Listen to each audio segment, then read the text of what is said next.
23 degrees, cool Monday afternoon. And delivering the game ball today, Mickey and Minnie.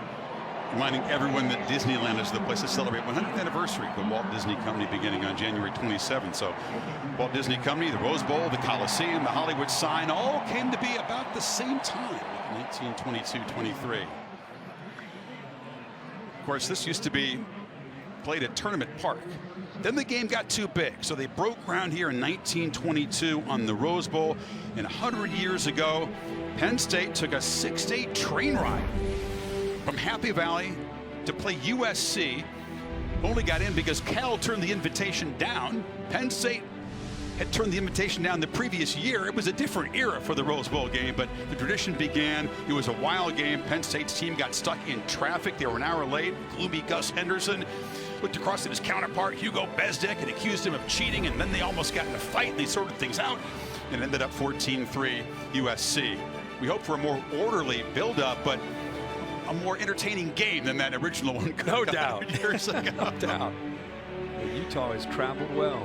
Rams truck giving you a look at the century of history at the Rose Bowl. 57,000 was the initial crowd. 5 Super Bowls were here, including the final Super Bowl won by Franco Harris, Penn State alum, and the Steelers.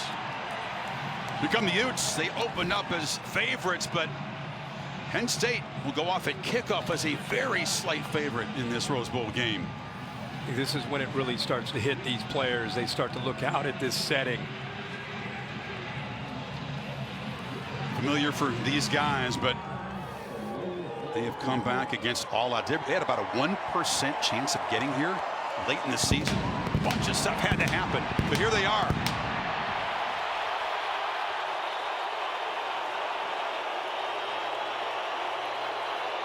And the Utes fans travel, Kirk. They've taken this place over. Back-to-back years. They came close last year, had a big crowd, and came up a little bit close, and here they are again, this time against Penn State. James Franklin losing only to the 2 CFP teams for the Big Ten, going for win number 11 today. Only once has Penn State won a Rose Bowl. There's the great 1994 team. Beat the Ducks here.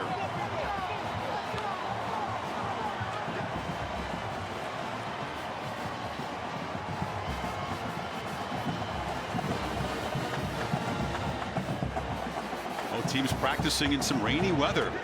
Rain has held off, but it's been uncharacteristically wet and chilly here in LA the last week. What a feeling to represent your brotherhood and a team as a captain in the Rose Bowl. It is rising on the left. And out of the field, referee Mike Vandevelde in the Big 12 for today's coin toss.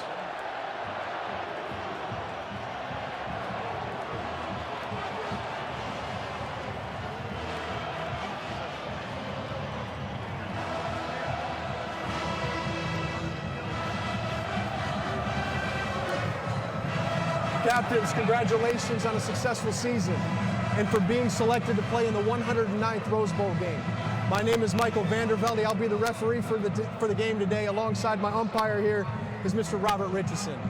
But more importantly, it is my honor to introduce to you today our dignitaries. First, the president of the 2023 Tournament of Roses Association, Miss Amy Wainscott. She will present today's coin. And next, the Grand Marshal of the Tournament of Roses, Miss Gabby Giffords, alongside her husband here, Senator Mark Lewis. Gentlemen, Miss Amy, would you please present the coin? Thank you. Gentlemen, the coin today features the logos of both teams. On this side, we have the Penn State Nittany Lions. And on the opposite side, we have the Utah Utes. The winner of the toss will be determined by whichever logo lands face up. Miss Gabby, will you please have the honors? Utah, you've won the toss. Defer your choice. You'd like the ball. Which way would you like to play? Go ahead and turn your backs, gentlemen. Utah, they've won the toss. Deferred their choice to the second half. Penn State will receive in the north end zone. Kyle Whittingham's a defensive-minded coach. Every time in his life, he's always deferred with winning the coin toss. We'll see his defense out there against Penn State's offense. And he's with Holly Rowe.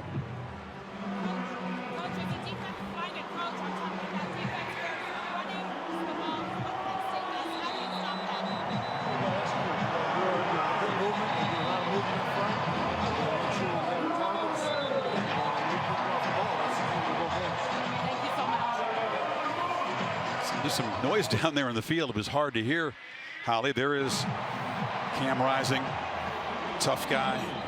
A lot of times he has a smile on his face. He kind of lives for the battle. And he'll get one today from this defense. Yeah, both these quarterbacks are veterans. Both these guys have had some really terrific battles throughout their careers, and how fitting for especially Clifford to have a chance to go out on this setting and try to lead his team to a Rose Bowl victory. I always tell the story about Kyle Whittingham telling me about Cam Rising, probably the greatest competitor that he's ever coached. It says it all right there. He's been around a lot of tough guys and great competitors, and this guy is at the top of the list. Jordan Noyes to boot it away. We talked about Nick Singleton and Katron Allen, the freshman tailbacks. They are back deep to receive this opening kickoff. Singleton right up the middle in a big collision just across the 20. And Sean Clifford will trot out there. Here's a guy that's making his 46th start today. 24.5 years old, has the Penn State career records in completion percentage, pass yards, passing touchdowns. Can he create as a runner and a passer and avoid the crucial mistake today? That's the question. That's the big thing. Utah is going to try to stop this run game and try to disguise looks, try to confuse Sean Clifford and see if they can get him to throw the ball into coverage. The first carry, it's a keeper and trying to get the edge, but losing a couple yards as Karene Reed brought the quarterback down behind the line. Well, they give him a look here on this zone read right here. They collapse, go at the back, meaning you got to pull it out as a quarterback. But watch the linebacker play, anticipating that. They've looked at a lot of film and they know about the legs of Sean Clifford, and Reed is undersized but has great quickness at that will linebacker spot. Very smart, savvy guy who studies the opponent as much as anybody. And Clifford behind the sticks on second down here. Now they do hand it off, and this is Singleton, a 5-star out of the state of Pennsylvania, who plows forward, but it sets up a quick third and long. Yeah, if you're a fan of kind of throwback style football where the line of scrimmage is going to dictate the winner, this is your game. I mean, it's kind of fitting to be. You just showed all that history about the Rose Bowl. It's going to be a battle in the trenches, and especially both teams trying to run the ball. Utah's pretty nasty on third down. Morgan Scalley, their excellent defensive coordinator, has a pressure package that's as difficult to handle as anybody's. That's Caleb Williams. Singleton motion back into the backfield, perhaps to help block this pass rush. Time is running out on Clifford. Gets it snapped. Here comes the heat. And Clifford can't escape. Utah gets home early. That's Karene Reed and Lander Barton, the true freshman. But they brought the linebackers. That's what Utah is known for. Penn State has spent a lot of time anticipating the pressure. The problem is that they've got both their starting offensive tackles out, so they've got their hands full. Eventually that pocket just collapses, but the linebackers, something that Penn State knew would be a problem on third down, and on the first third down of the game, that's what we see. Barney Moore boots it away. Devon Bailey is a dangerous returner for Utah. Steps up and fields the short punt with a fair catch at the 36-yard line. Let's check the Chick-fil-A impact players when the Utes have the football, Kirk. Well, let's take a look at the playmakers for Utah. The fact that they're starting back Tavion Thomas has opted out means you have an opportunity for Mekhi Bernard, who is last year in his Rose Bowl actually was needed as a corner, so we'll keep an eye on him. Dalton Kincaid, the tight end, is out, so Thomas Yasmin will step up. Abdul Carter, the linebacker for Penn State, a true freshman, has been sensational. And Tick Brown, the leader and captain of this defense on the back end, 16. Make sure everybody's on the same page. They will have to adapt without Kincaid. The high snap, corralled, and they hand it up inside, and there is Bernard. The only defensive snaps in his whole career were the ones you talked about against Ohio State. Now, Cam Rising, 2 really solid years leading this Utah team. 18-5 as a starter. Those 6 rush TDs are important. You know, his running game is typically used on just critical downs. You know, Clifford's going to run it more often, but how many times over the last couple of years have we seen Cam Rising on a third or a fourth down either scramble or design QB run, pick up those yards to keep a drive alive? In the flat, Bernard, and he cannot escape the tackle. It's excellent stop in the open field. And it's going to be 3rd and long.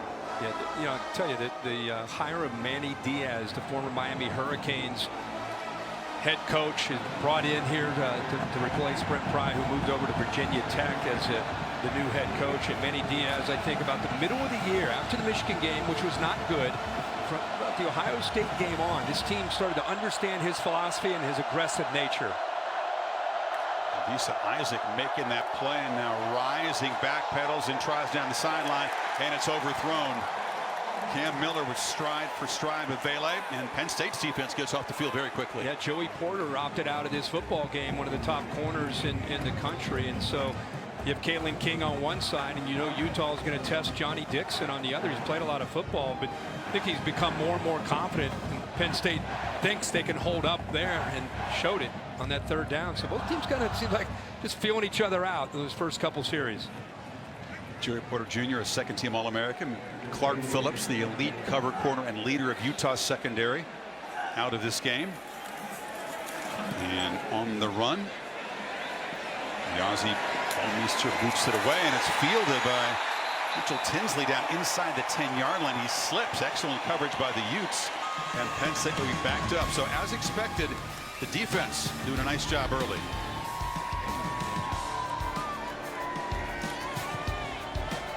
What they pride themselves on, how they try to win football games.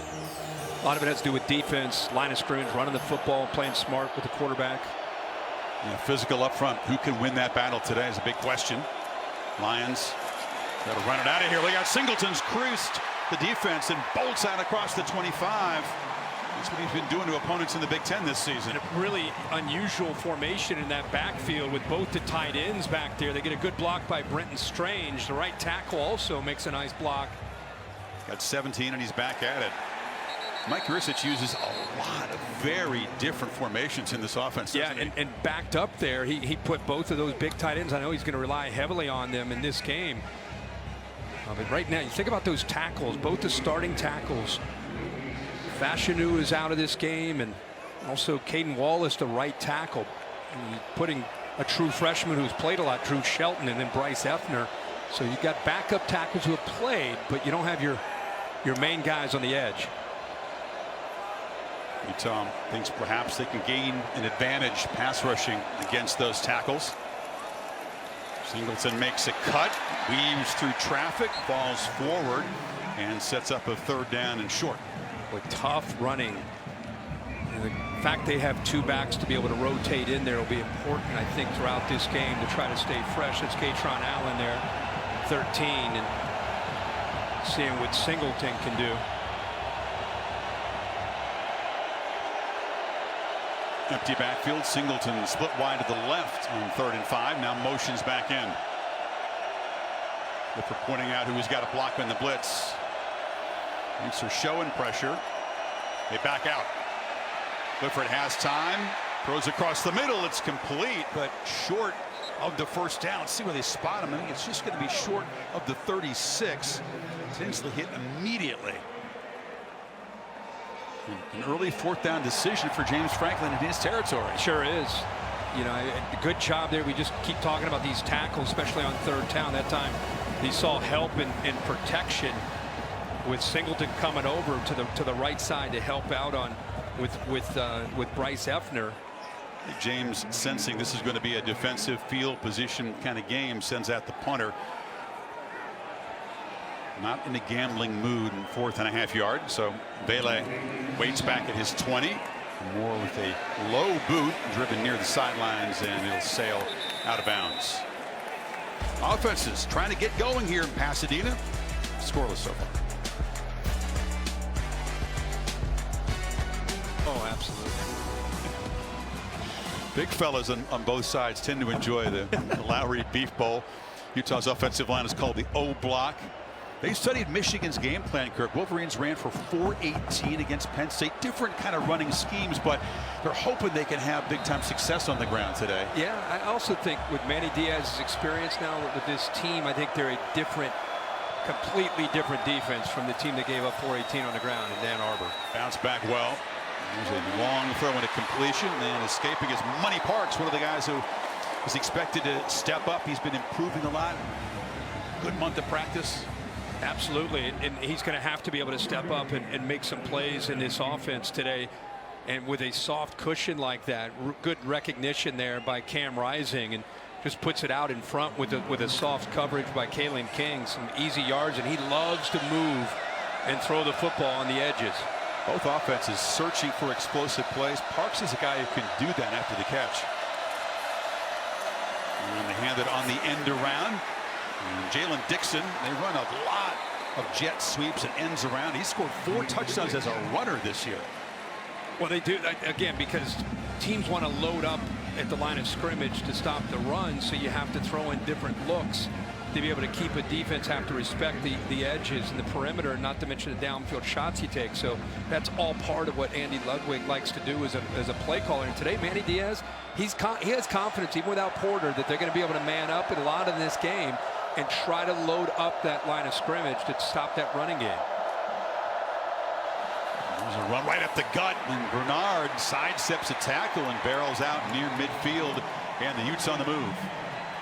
That just opened up Penn State's defense, just kind of trying to slide, moving around. They actually take themselves out of this hole, and the double team on this side. Watch right over the left guard. See him slide there. Boy, look at that hole just open up, and then the safety, Jalen Reed, trying to come up and run support, but not able to make that tackle. Logan Kendall also with a good block.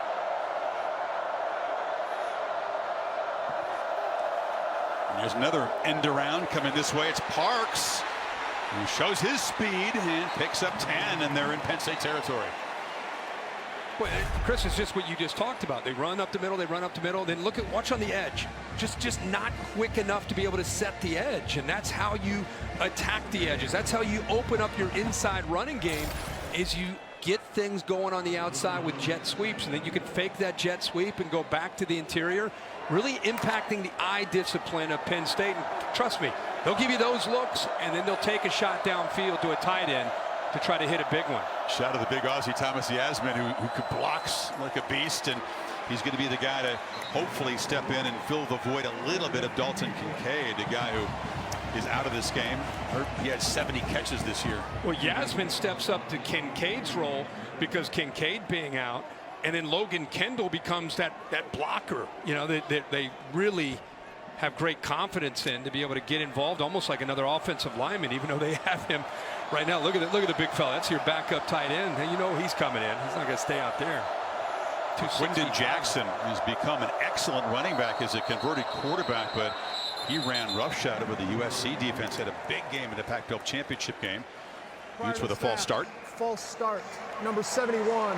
Offense. 5-yard penalty. Still first down. Big 12 crew in charge of this game. Michael Vandervelde. Well, we knew it was going to be the trenches, right? Physicality. We meet with the Utah coaches. All they talked about is we got on both sides of the ball. We got to win the line of scrimmage. Later in the afternoon, we go talk with James Franklin and Penn State. All they wanted to talk about. We know it's going to be a line of scrimmage game. It's going to be physical. The players were telling us about it. That's what we're seeing. Jackson hammers forward.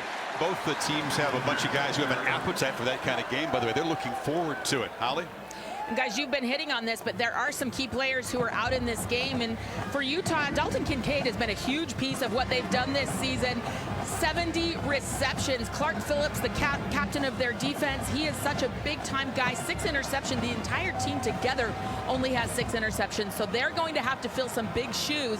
But Yasmin has been practicing well. He's had a touchdown in each of his last 5 games. They think he can do it. And as you know, Holly, on the left there, 80 Brant Keith, he went down earlier. He might have been the best tight end in the country before he went down. And Rising loops a throw, and it's going to be picked off.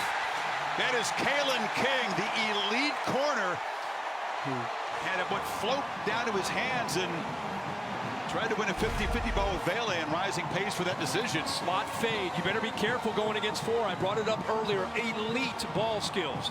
Great job of sensing that fade. Gets his head turned around, eyes on the football, and there's the ball skills to come up with the first turnover of the game. There's no rain. It's been kind of a wet week here, Kirk, but We'll take 59 degrees. Just when you say that, look at that. Quarter. Chance. Clifford, one pass. A lot of that has to do with the field position in this game, but only one attempt in their first few drives.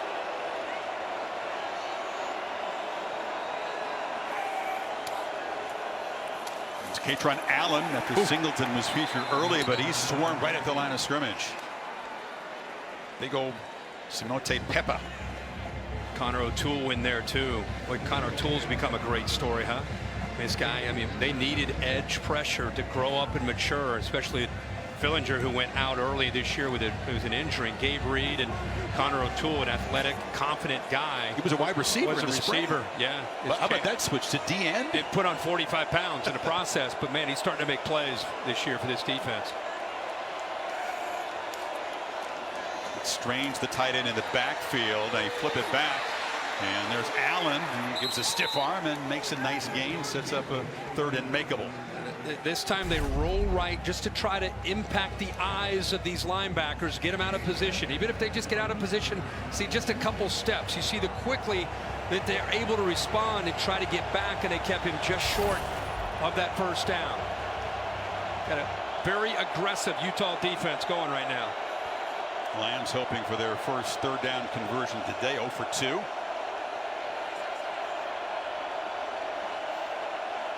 Utah not showing pressure this time. Different short drop across the middle, and it's complete. That's Tyler Warren, the tight end, and he's got Penn State's first down. This is interesting. Watch the linebackers right here bite on this outside move, and boy, just opened it up very nicely to the interior. Finally get a first down, run a little tempo, play action on first down, and a downfield throw. It's over the head of Tinsley, who was being well covered. Go back to this play, just see a slight little shoulder fake there to try to make the linebackers bite on it, and it worked. And really good route timing there with Tyler Warren. And get their first conversion. See Warren, Theo Johnson. We've seen Brenton Strange. I love those two tight end formations. Allen has to slip a tackle in the backfield. Now he's off. Makes another man miss and weaves into Utah territory. Got a nice block from Keandre Lambert-Smith on the edge. Well, Cole Bishop had him tackled. Watch 8 come down. This gives you an idea about the true freshman. You tackle him high, you're not going to bring him down. And then acceleration after he breaks that tackle. Broke the tackle, an outstanding defensive play. Bishop, now they swarm him at the boundary. That's one way to, that's how you want to bring 13 down. You want to swarm and get after him. He showed you in the previous play, one guy comes in high, it's not going to end well, and that's much better. That's what Kyle Whittingham and Morgan Scalley, the defensive coordinator, want to see, is a lot of red hats flying to the football. Jermaine Reed, younger brother of Gabe Reed, hopes to get after the passer today. Slow things down after no gain on first down.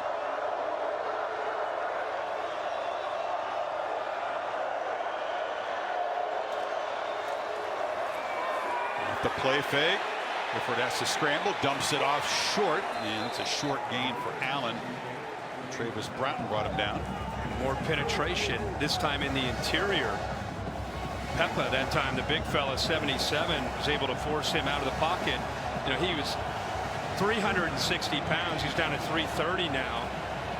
Playing much quicker in the interior, the defense. But how about the job there at Clifford? Just instead of taking a sack or throwing away, just tries to check it down just for some positive yards here. Once again, the chess match on third down. Penn State needs 7.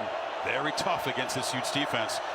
You bring him in like that to try to get a tip in the hand of the defensive coverage. Looks like they're in more zone with that movement. They use the entire play clock. Clifford across the middle, and he's got a man running free, and it's Theo Johnson. A strike to the tight end, and Penn State's in the red zone. He moved it, Singleton into the backfield. No movement from the defense. Other motion, no movement. Right away, he knows he has some kind of zone. He's focused on the safeties, makes a quick read, and gets the ball out. He was patient, and now he's got a free play. A 28-yard gain. They throw to the end zone. Jump ball. It's broken up. That was Harrison Wallace III against Vaughn, but the Utes jumped off. Boy, they're going fast here, man. They are mixing that tempo up. Mike Yursich. Offside, number 91. Defense was in the neutral zone at the snap. It's a 5-yard penalty. It's still first down. Here's that conversion. Like I said, all that movement. He sees this opening right in here. Right away, he knows he wants to take a shot to Strange, and he's got to throw it on a line to be able to get it in there, and he does. And then with that free play, took a shot with Parker Washington out. Who's going to make a play? Tries to get it to Wallace, but pretty good coverage there by Vaughn. So 1st and 5. Allen is the back.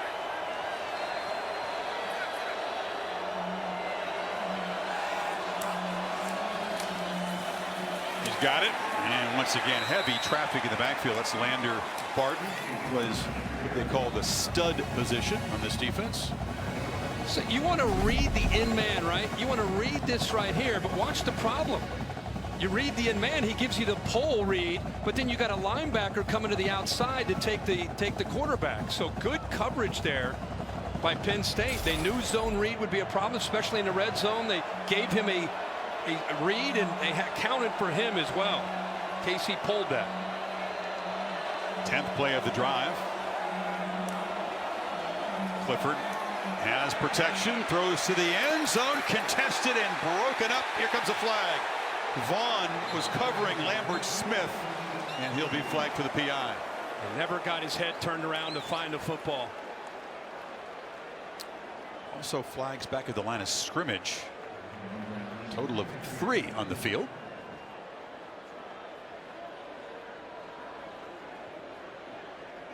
There are 2 fouls on the play. Holding, number 66. Offense, pass interference, number 16. Defense, those fouls will offset. We'll replay. 2nd down. So the hold on Drew Shelton offsets this PI here. Yeah, C16. He gets beat off the line of scrimmage, never able to get back. Easy pass interference call, and then Drew Shelton with a hold call to negate this. Everybody wanted to see how this offense would step up without Parker Washington, who's injured. So final minute of the first quarter. He wants the ball. He's saying nobody's out here. That's Johnson, the tight end. Now Lambert Smith moves to that side. Johnson's a blocker, and a short pass picks up about 3. Sets up another 3rd and short. Theo Johnson wanted maybe he wanted to block, whatever he wanted to do. He wanted to happen fast because he knew that they were a man short. But these are good-looking tight ends that you talked about. Britton Strange, that's Theo Johnson, Tyler Warren. They use all 3 of these guys. Now you got both freshman backs in the game, Singleton and Allen. How about this? Look at this wing T. Yeah, what era are we? I mean, only in this stadium can you line up in a wing T. One of the few teams in the sport that uses this formation.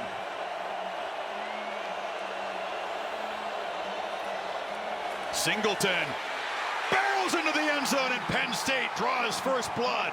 Old school formation and a physical touchdown run.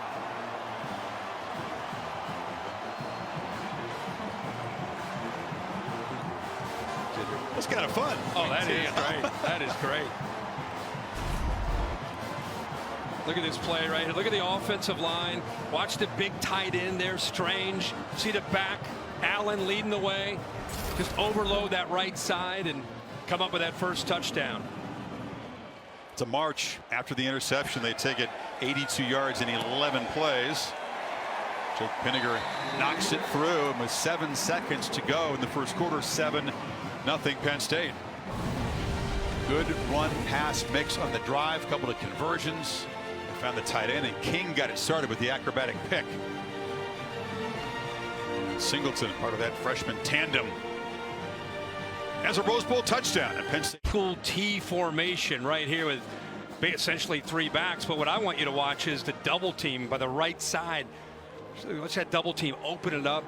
The tight end Strange doesn't really have anybody to block because it opened up so nicely. But Scruggs and Wormley and Effner there do a great job, and love the play call there in that formation here on this beautiful day in the Rose Bowl. Mike Yursich is creative, uses old school. How often do you see 3 tight ends and 2 backs? Some teams go 5 wide down near the goal line, right? There were no receivers in the game that time. Not at all. We said game of physicality. Holly?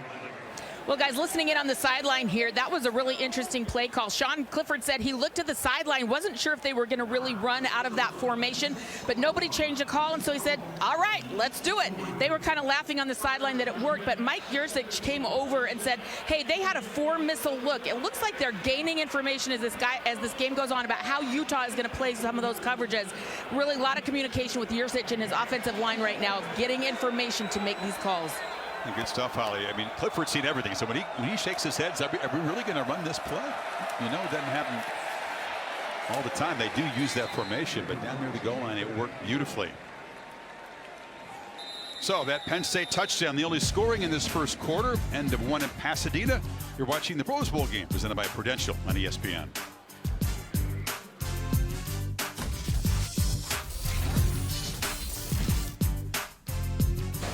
State's defense pretty stout. And then they got the takeaway that set up the long touchdown march. And now the Utah Utes trying to fight back here. Begin with a 2nd and 7.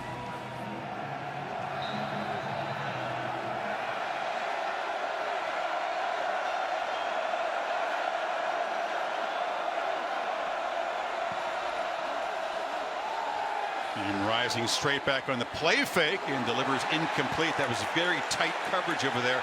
Vele, they wanted a flag on Johnny Dixon, and it does come out.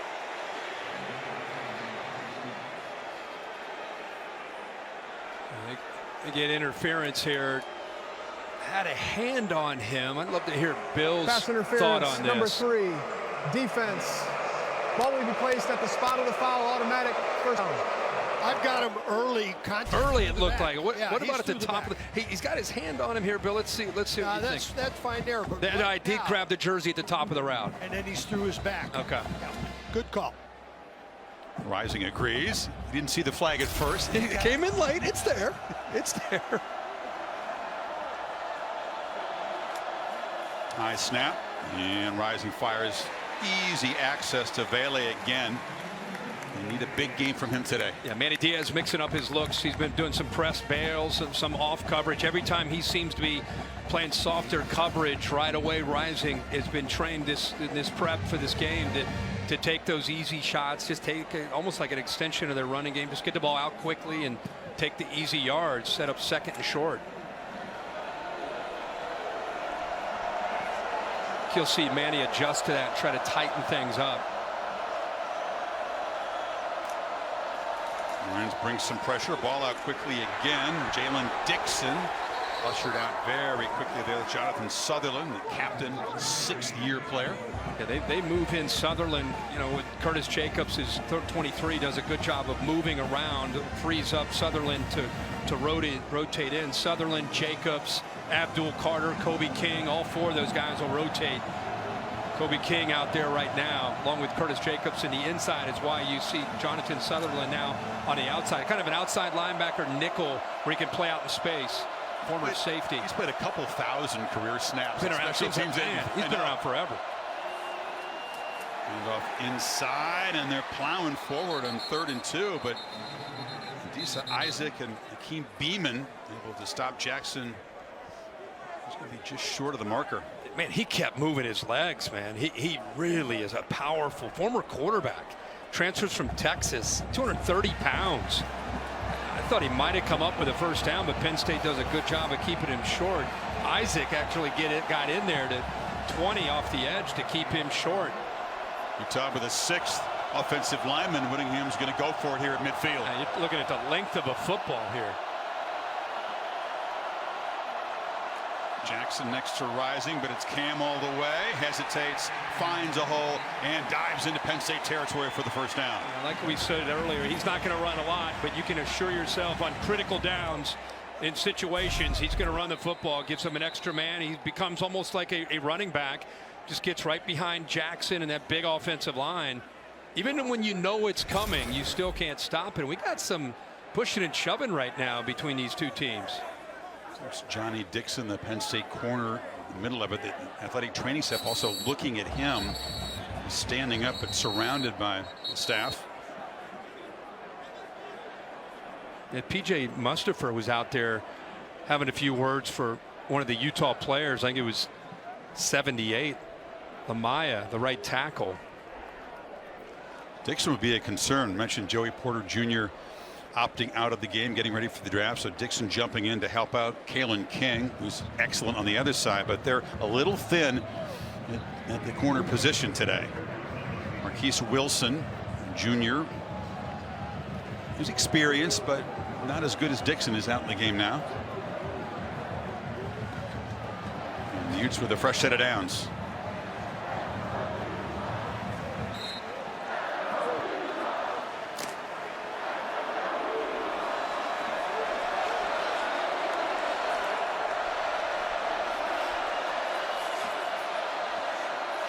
And a lot of shifting, and Rising able to draw the Lions offside. They're pointing at Utah.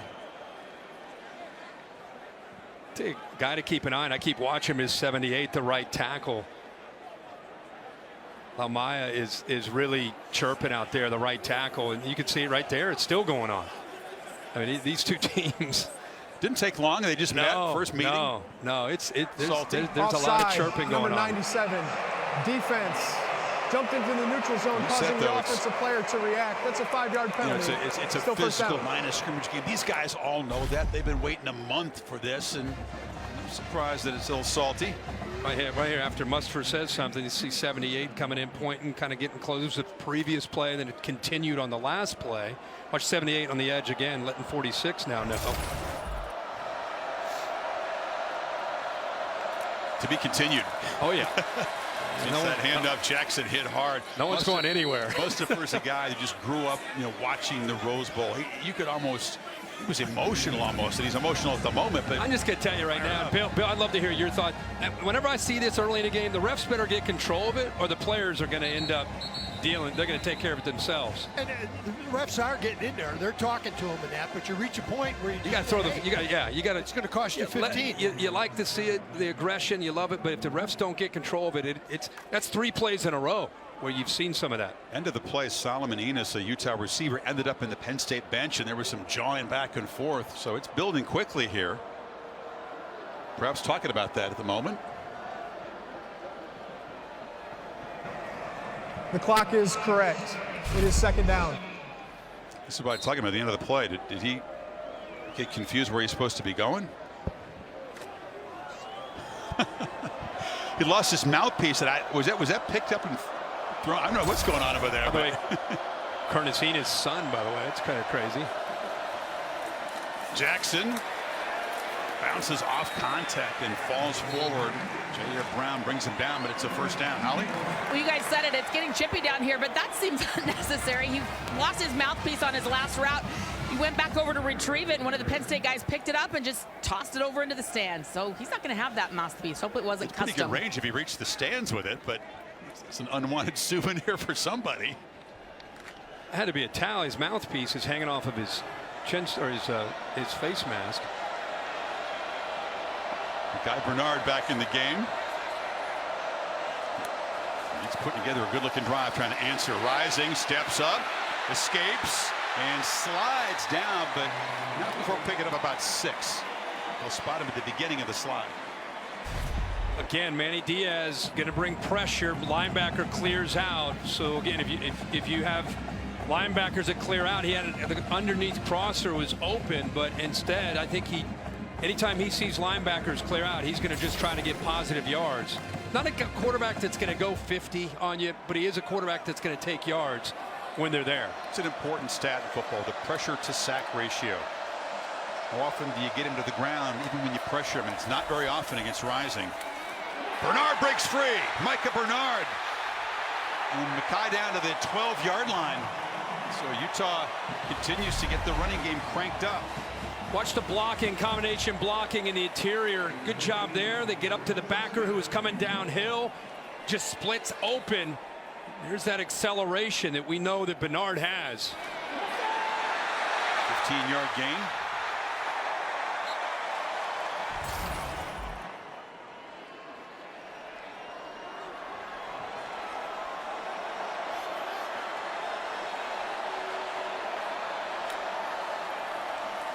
Bernard again on the delay. Slammed after a 2-yard gain. Abdul Carter wears the coveted number 11, the true freshman linebacker, combining with Tyler Elson on the stop.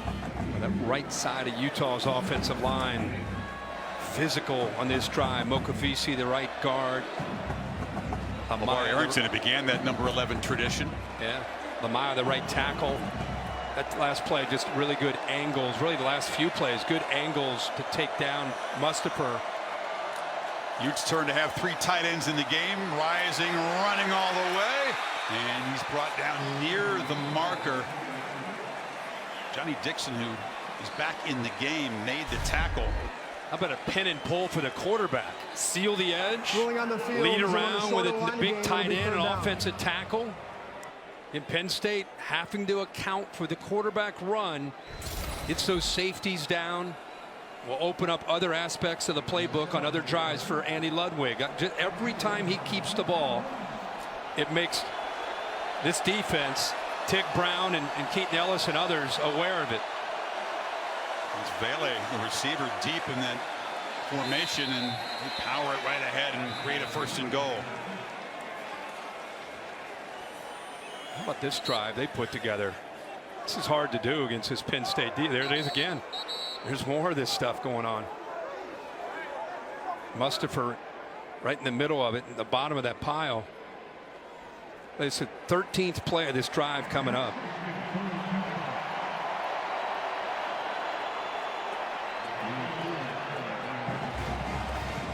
It's featured physical ground game, and things continue to get really chippy down there in the pit.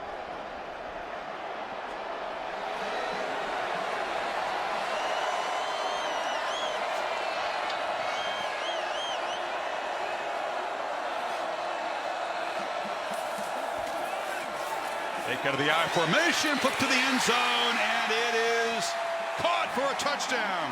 Thomas Yasmin, the former rugby player from Australia, who knew nothing about football before he arrived at Utah in 2018, makes a big play in Kincaid's absence. I want to say he does a good job sliding out. Good job on 1st and 10. They fool Carter. Does he hold on to this?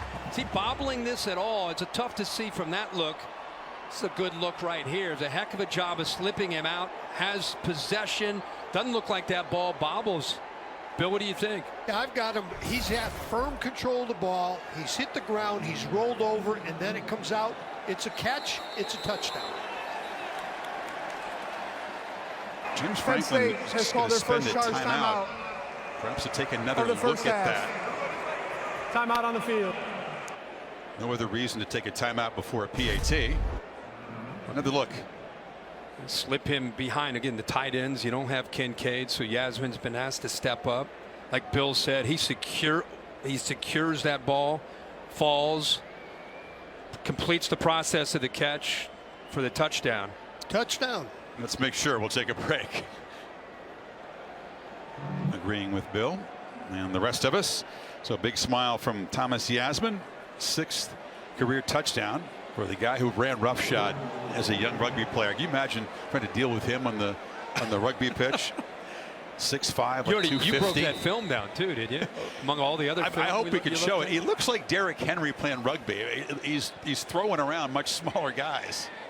Had some offers to play pro rugby, but chose to come and give American football a try.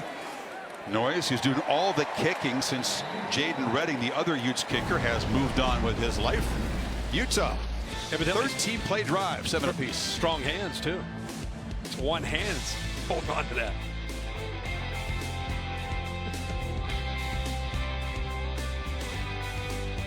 Game is his 50th.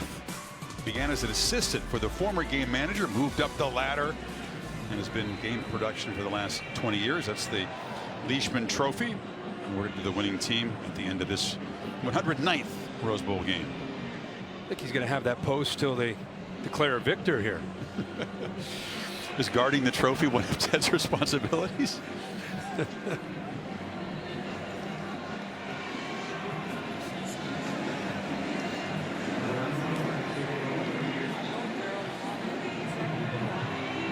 That would be expected. You know, both defenses giving up yards grudgingly. There was a 10 runs, 3 passes on that drive. A couple of penalties by Penn State aiding the Utes scoring drive. This feels like we're setting ourselves up for a big play in a pass game. You know, somebody's got to make all this Allen's slugfest. got a little crease and a nice return by the freshman out to the 30-yard line. We talked about Thomas Yasmin, who comes from Sydney. And this is him playing rugby. Look at this dude. I mean, this is like a high school kid. I mean, break and tackle, stiff arm, get off me. Yeah, I mean, that's what he's really known for, is the ball in his hands after the catch, right? And I don't blame him. That's without pads on, the big fella running like that. That's a problem for the guys trying to tackle him. No pads, though.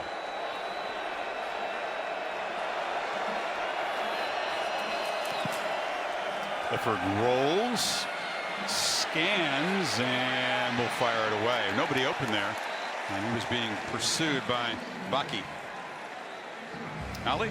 Well, Kyle Whittingham took a leap of faith on Thomas Yasmin, and he said that, you know, I knew that he could run after the catch because he did so well in rugby, but when he got to us, he'd never caught the ball, and he didn't actually even know how to put on his own pads. He said it was pretty funny the first day trying to watch this big guy put his pads on, but he has learned quickly, and they're learning that he has good hands. That physicality from the rugby game has translated, and sight unseen, Kyle Whittingham said bring him over, and he's getting rewarded today. And that's pretty basic. When you here's the pads, fella. Here's some straps. Here's how we put them on. But like you said, learning quickly. 2nd and 10. Allen tries to bounce it, but he cannot escape the grasp of Vaki again. So 3rd and long now. Well, those linebackers are doing a good job of staying clean, getting off of blocks up front. Vaki there, Landon Barton, 20, who's had a great freshman year, kind of forcing it to the outside. Both those guys are true freshmen. Had big years for this defense, especially as the year is into that second half of the season in the Pac-12. Already the 6th 3rd down for Penn State today. They've converted 3 of the 5. You know, they're showing blitz, but somebody's got to drop out with those 3 receivers off to the right. They do. Clifford is looking that direction, spins away from the rush, and now fires, and wide open down the field is Lambert Smith. So he scrambled against the grain, and the coverage lost Lambert Smith. Well, he looked right, and it actually moved the safety that way, and it allows him to scramble back the other way. And with the eyes into the backfield by the defense, especially the corner, Broughton, nobody there on that behind the corner. Crafty move, picks up 32. Clifford looking to throw again on 1st down and fires to Allen, who picks up about 7. And if you watch him, and when he gets to the back of the top of his drive, see his eyes, look how he moves, and there's nobody on the back end, and Lambert Smith is just waving his hands saying, hey, that's safety. He moved all the way over. There's nobody back here. So good recognition there with Clifford with his eyes downfield on that scramble, probably the area that he's improved the most in his 4 years at Penn State as a quarterback. Spreading the ball around, 8 of 10.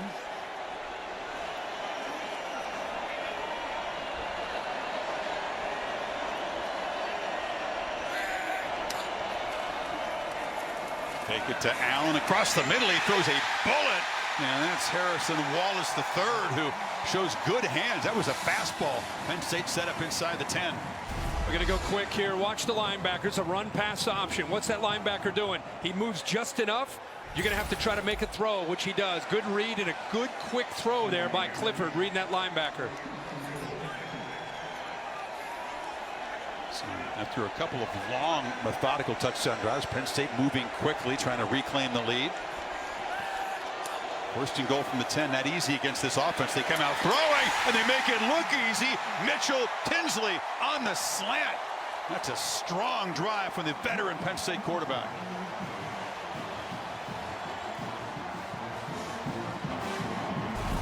Well, we wondered who would step up, and we've seen that now in the perimeter. Watch the safety move, come up. That creates the opening right behind the safety, Vaki, who kind of reacts to that flat route. And so when you be able to back-to-back throws into the interior of this defense, it's because they're worried about those edges. And we haven't seen Clifford throw the ball much at all this game, and on that drive, they opened it up. Utes are a good red zone defense, so 1st and goal at the 10 is a tough assignment. Penn State's response, aggression. throwing the slant on 1st and goal, and Tinsley gives the Lions the lead again by 7.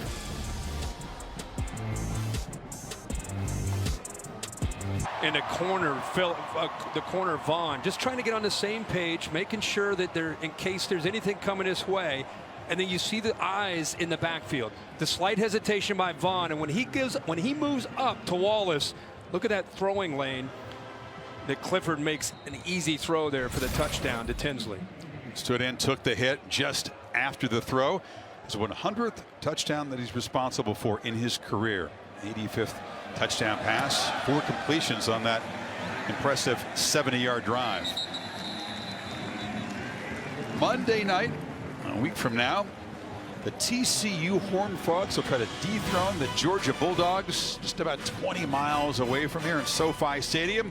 7:30 Eastern Time, 4:30 West Coast on ESPN. Both teams having to recover from long, tough, emotional victories. Both quarterbacks have tremendous stories. Max Duggan, not the day 1 starter, had to get his job back because of injury. He's played spectacularly, and Stetson Bennett trying to lead the Dogs to back-to-back titles. Not many quarterbacks have done that in the history of the sport.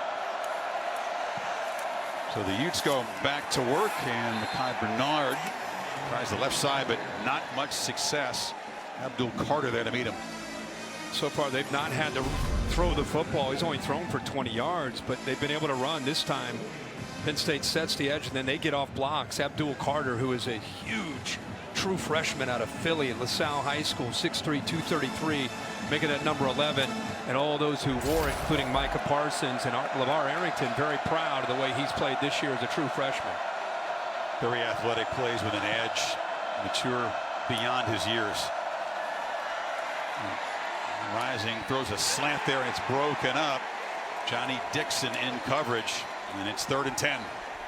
Good tight coverage again by these Penn State DBs. Johnny Dixon that time looked like he was able to get around the receiver and get his right hand in there and knock it away. Kai Cope on an inside quick slant move, but just no separation at all. That continues to be a theme here for the Utah receivers, not winning on the outside. Even without the marquee corner, Joey Porter Jr., this Penn State secondary is showing why they're one of the best in the country. Lions crowd the line here on 3rd and 10, showing heavy pressure, and they bring it.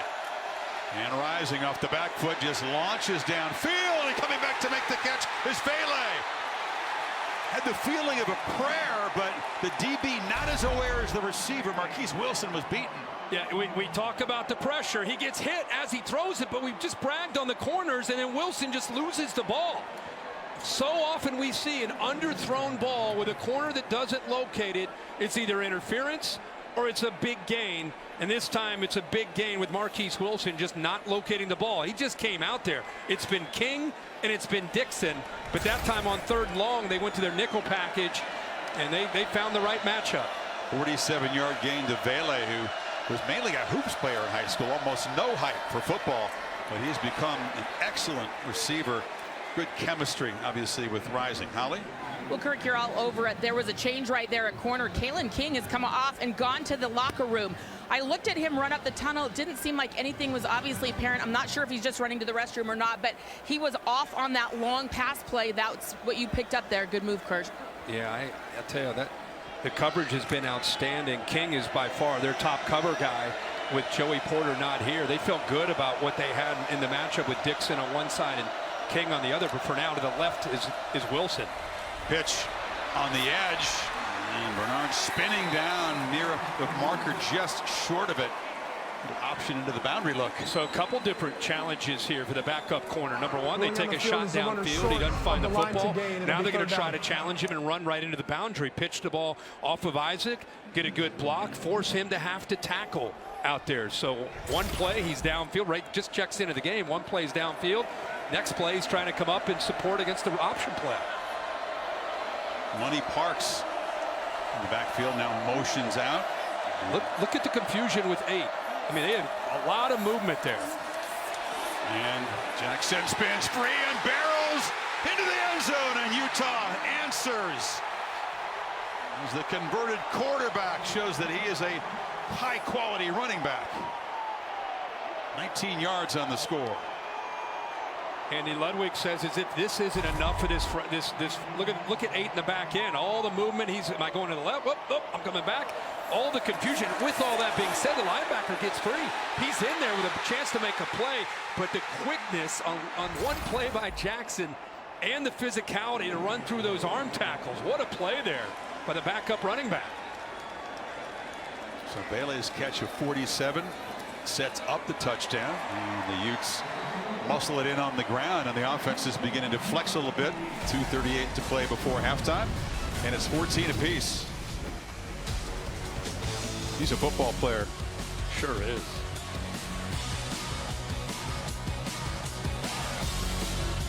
Happy at the moment. Goodyear giving you the aerial coverage, celebrating the challenge of road games everywhere. Are you ready for the road? Goodyear, more driven.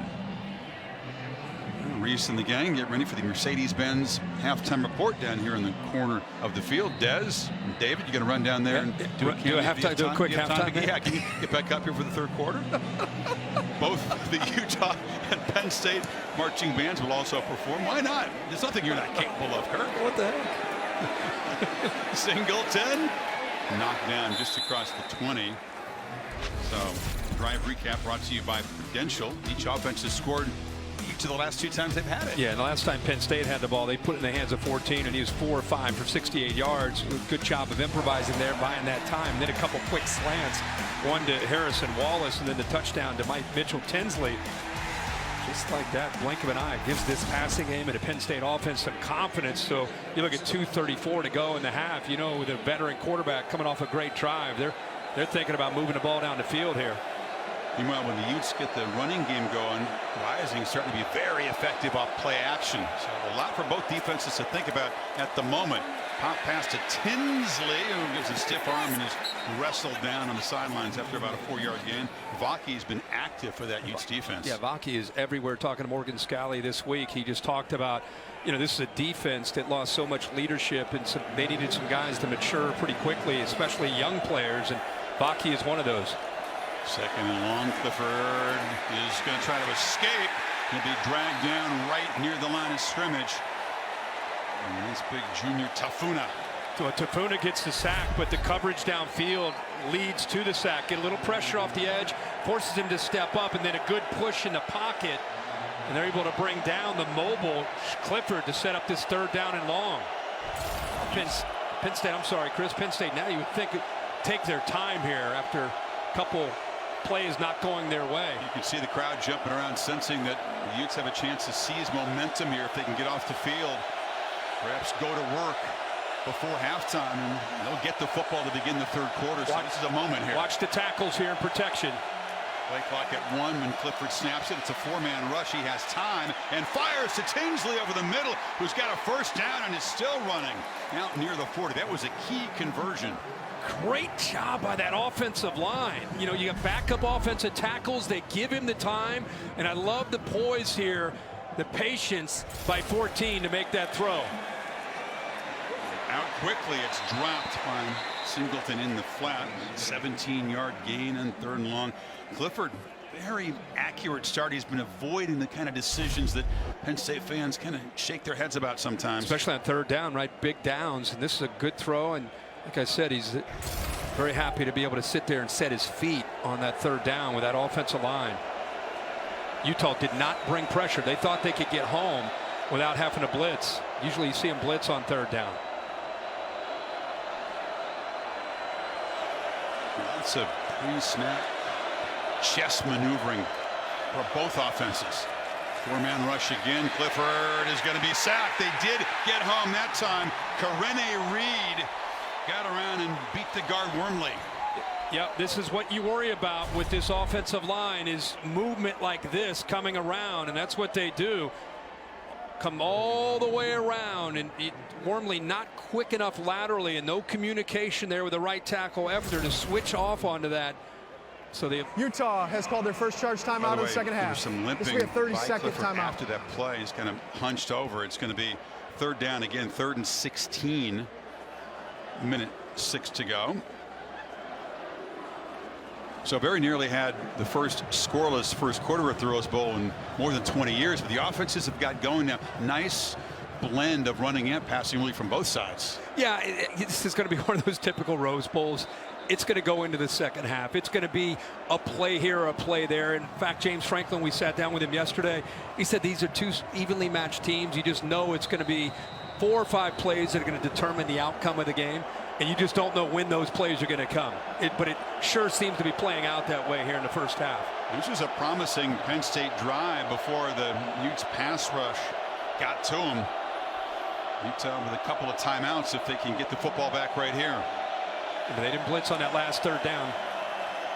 And it's a running play, and Allen just bangs forward. I think that's a conservative call. Timeout from Kyle here to try to preserve as much of this time, but inability to block that front ultimately doomed the drive. Utah, first charge timeout. Looks like Clifford's okay. He's a tough cat. Second Sure charge is. timeout of the first half. It'll be a 30-second Went to the timeout. Game powerhouse clock operator, program please down in Cincinnati, St. Xavier. Tradition continues with a fine quarterback play at St. X, right? Yes, it does. Young Chase, unusual for a young guy like him to play quarterback in a program like that. Hey, this is exciting. You got a monster NFL game following us on Monday night, 5:15 West Coast, 8:15 Eastern. I mean, it's as good as it gets. What a day for ESPN and for sports fans. You have the Rose Bowl. You had a great game earlier today with USC and Heisman Trophy winner coming up a little bit short. And then to finish it off tonight between Josh Allen and Joe Burrow in Cincinnati on Monday Night Football. Both these teams are having great years within their division. Both teams are trying to fight with Kansas City to be the overall #1 seed. So that is a heck of a game coming up later tonight. Forward to that. Back to the hotel and check that one out, boys. Here we go. Here comes the punt. And more boots deep, and Vele is going to make the smart move and just let that bounce into the end zone. So we'll see here what Utah likes to do. They're going to get the football to begin the third quarter, which might influence the level of aggression in this drive. They do have 1 timeout and 54 seconds to work with. Yeah, of course. I mean, it's a lot of time with a veteran quarterback. Now, you don't have necessarily, you're going to have to find some matchups that work to your advantage on the outside. It's great to see that Kalen King comes back. Remember, he was out. Marquise Wilson was in. He's now back out there. But you don't have great matchups on the outside for Utah. You got to find maybe the tight ends here, or possibly your guy Vele, 17.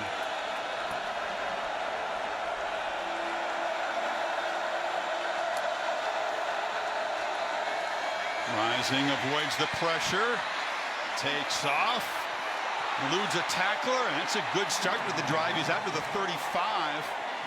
Clock will stop momentarily to move the sticks. It's not always pretty with 7, but man, he picks up yards. That was pretty to me. He had a little hurdle there, right? And now the sideline route that's incomplete. That was fortunate Moving to on the save field the is clock. an incomplete pass. It's second down. He kind of lumbers downfield, and then he goes over Tig Brown and lands it.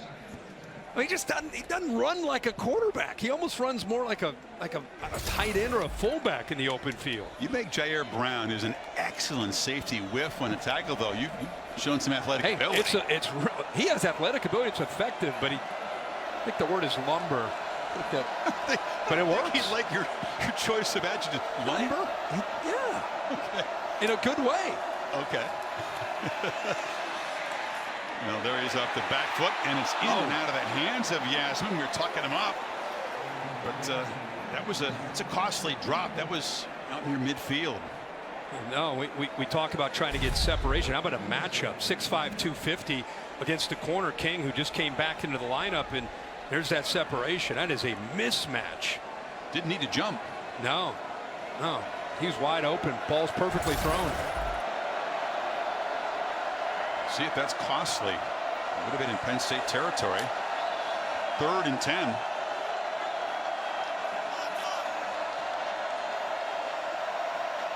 See if the Lions bring some pressure. No, they rush 4. Rising has time, delivers a strike, and it's collected and bobbled by Vele, who's got a first down. Well, he works from the right. Watch the head of the quarterback. From the right all the way back. Great time from the offensive line. And a good job. A big target at 6'5", coming back to Vele there into the boundary. Heads up to jump out of bounds so they can take their time with this play call. Nothing better than that with only one timeout left. Positive yards, first down, out of bounds. Loved how he worked through his progressions there from the play side all the way back into the boundary. I think in field goal, they've got a ways to go for Jordan Noyes, who's not known as a long distance kicker. Rising scrambles, sideline route, incomplete. Here's Vele again. He caught that, but he's out of bounds. I don't know how he caught it. I thought he just was throwing that away. Look at this. Are you kidding me? It was airborne, but I mean, he's airborne. I know it's not a catch, but I'm just honoring the fact that he caught that football somehow. Amazing hands. Ridiculous.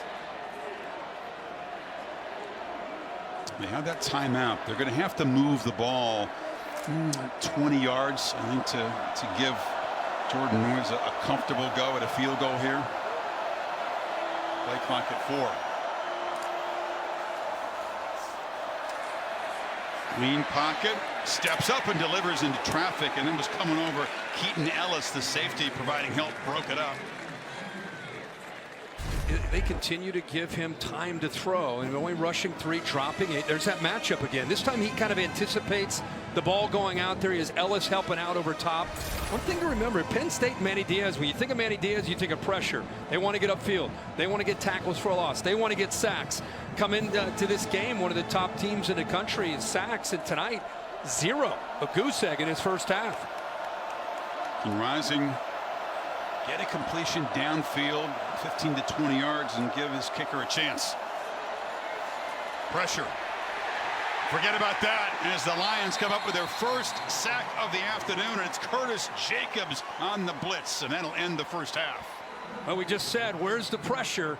Can they get home? It's something they're known for. Good job of flushing him. You see 11 there. He comes around because of that pressure. And they corral him, or actually corral him in the pocket, not let him get out. But Kirk, we expected a pretty even matchup coming in. Very even in total yards in the first half and dead even on the scoreboard. 14 apiece. Mercedes-Benz halftime report coming up after these messages. It's the Rose Bowl game presented by Prudential on ESPN.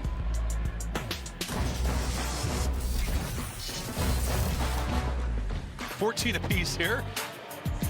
We expected a close, tight game, decided in the final couple possessions, Kirk, and we're getting it so far. It's what we thought we really would see, a game that's going to go back and forth. I think it's going to be probably the same near the end of this game. Which of these quarterbacks maybe has the ball in his hands with a chance to win it? You feel like Penn State's starting to get things going through the air with Clifford and his receivers, and you feel like Cam Rising hasn't really been able to make things happen yet through the air, but eventually Andy Ludwig, as the play caller for Utah, has a chance to maybe get that going. See if Penn State can continue to have success offensively without the typical run production. They've done a pretty good job limiting Singleton and Allen. But on third down, Franklin's quarterback is 5 for 5. There is Cam Rising, had the big downfield play when Kalen King was out of the game to Vele, but set up the touchdown. And this is Money Parks from the 7. And he's going to be knocked down. Excellent coverage at the 23. Holly, what do you have? Well, James Franklin said they have got to get more pressure on Cam Rising. They have got to affect the quarterback more. He said if we can't get it done with our 4 guys up front, we're going to have to start blitzing guys from other positions. He's just operating too effectively. And then for them on offense, he really likes what they're able to do so far, but he said we have to be more efficient on first down so we're not in those 3rd and long situations. Don't forget to mix the speed of those running backs in. He likes what the freshmen have done so far. Got their first sack of the game late in the first half there. They're not afraid to blitz, though, so maybe we'll see more of that from Manny Diaz in the second half. Mekhi Bernard, quick burst up the middle for him, about 7. And that threat of the quarterback run can open up different aspects of this Utah offense. They test the edges. Time going right to the edge here with a quick little zone read. It opened it up nicely there for positive yards on 1st and 10. Guys up front doing their job, Kirk, when they've had 79 yards rushing before contact. Doing this without Tavion Thomas, their physical back, who's not available. And that time they swarm him Curtis Jacobs got in the backfield. No gain, sets up a 3rd and 2. And the reason he got into the backfield is Hakeem Beamon, 51, who's kind of slippery, undersized in the interior of this defense, but got leverage on the big offensive lineman, and they had to spend all their time worrying about him, and that freed up Jacobs. So they move around from outside to inside.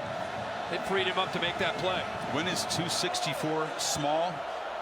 In the modern world of college football, as an interior lineman, that's what Beamon plays at.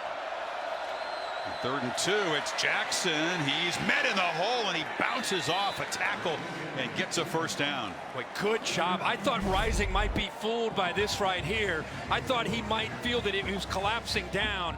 Tough read, but a good job of making the proper read there.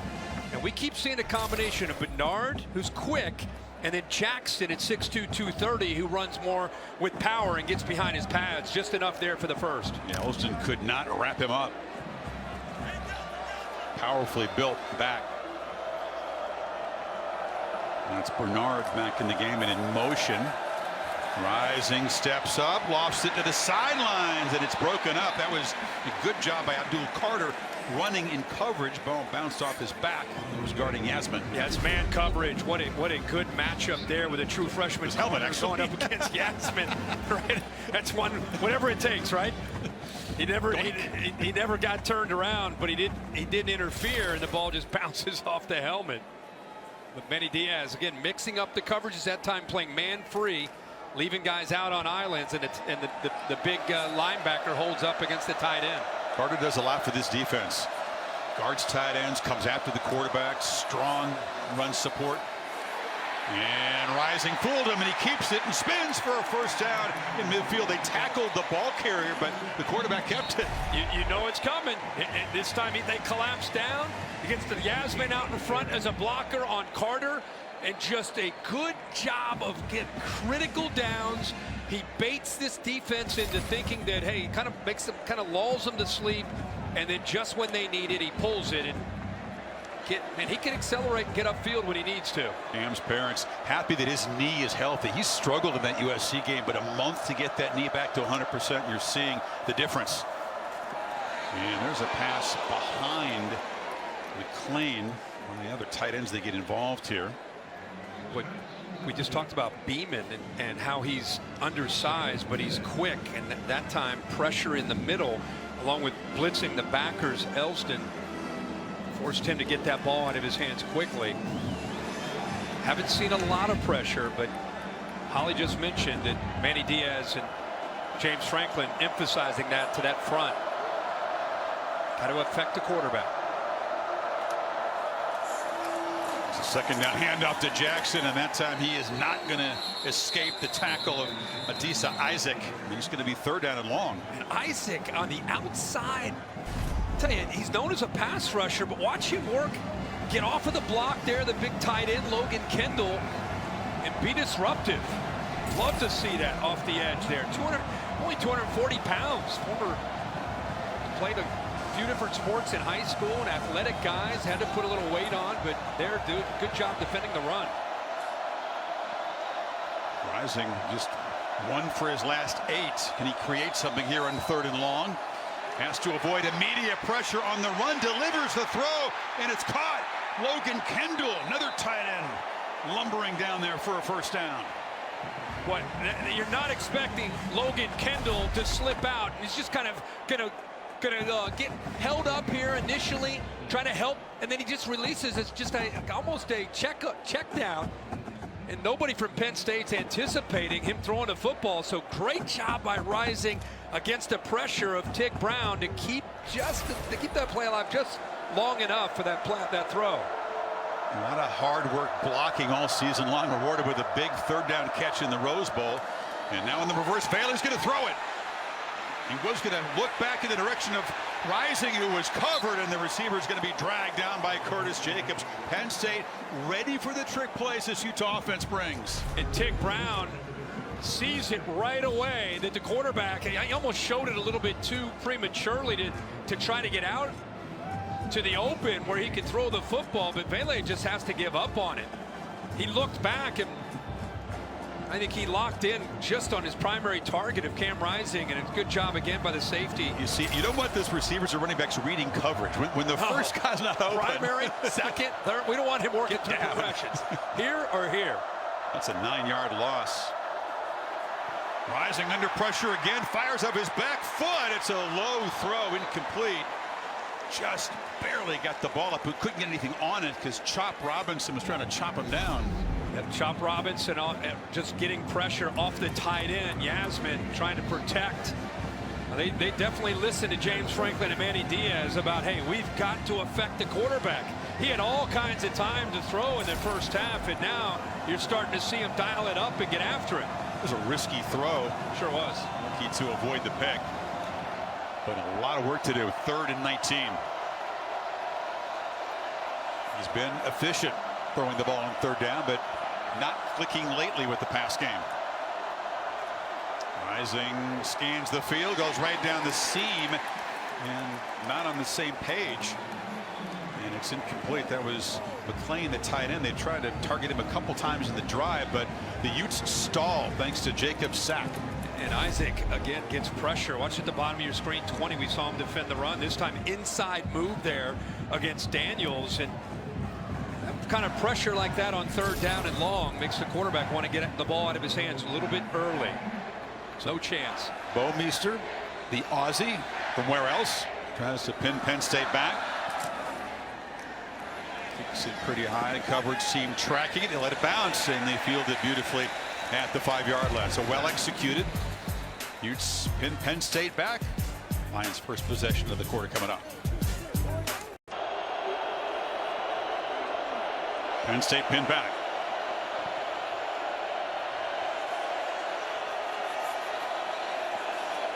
Clifford has avoided a mistake so far in this football game. This would be a bad time for one. From the end zone, over the middle, and just bounced harmlessly, but a lot of traffic in the area. Theo Johnson was the intended target, but Diabate provided the pressure. Yeah, Diabate is a middle linebacker that they like to, from time to time, move around and try to get him as close to the line of scrimmage or blitz him. And, you know, as the season went on, the transfer from Florida started to become more and more comfortable with his scheme, and they love to mix him around. You can get after the quarterback. See him up to adjust the protection.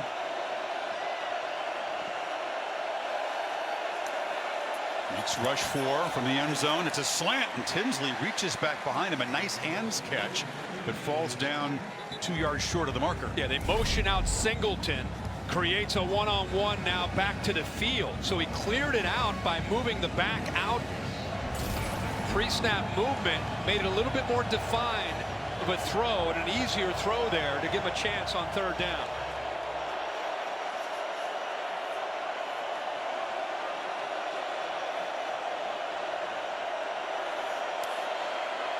It's showing some late pressure. It's a run, and busting free is Singleton. Nick Singleton in a foot race. One that he will win. Touchdown, Penn State. 87 yards.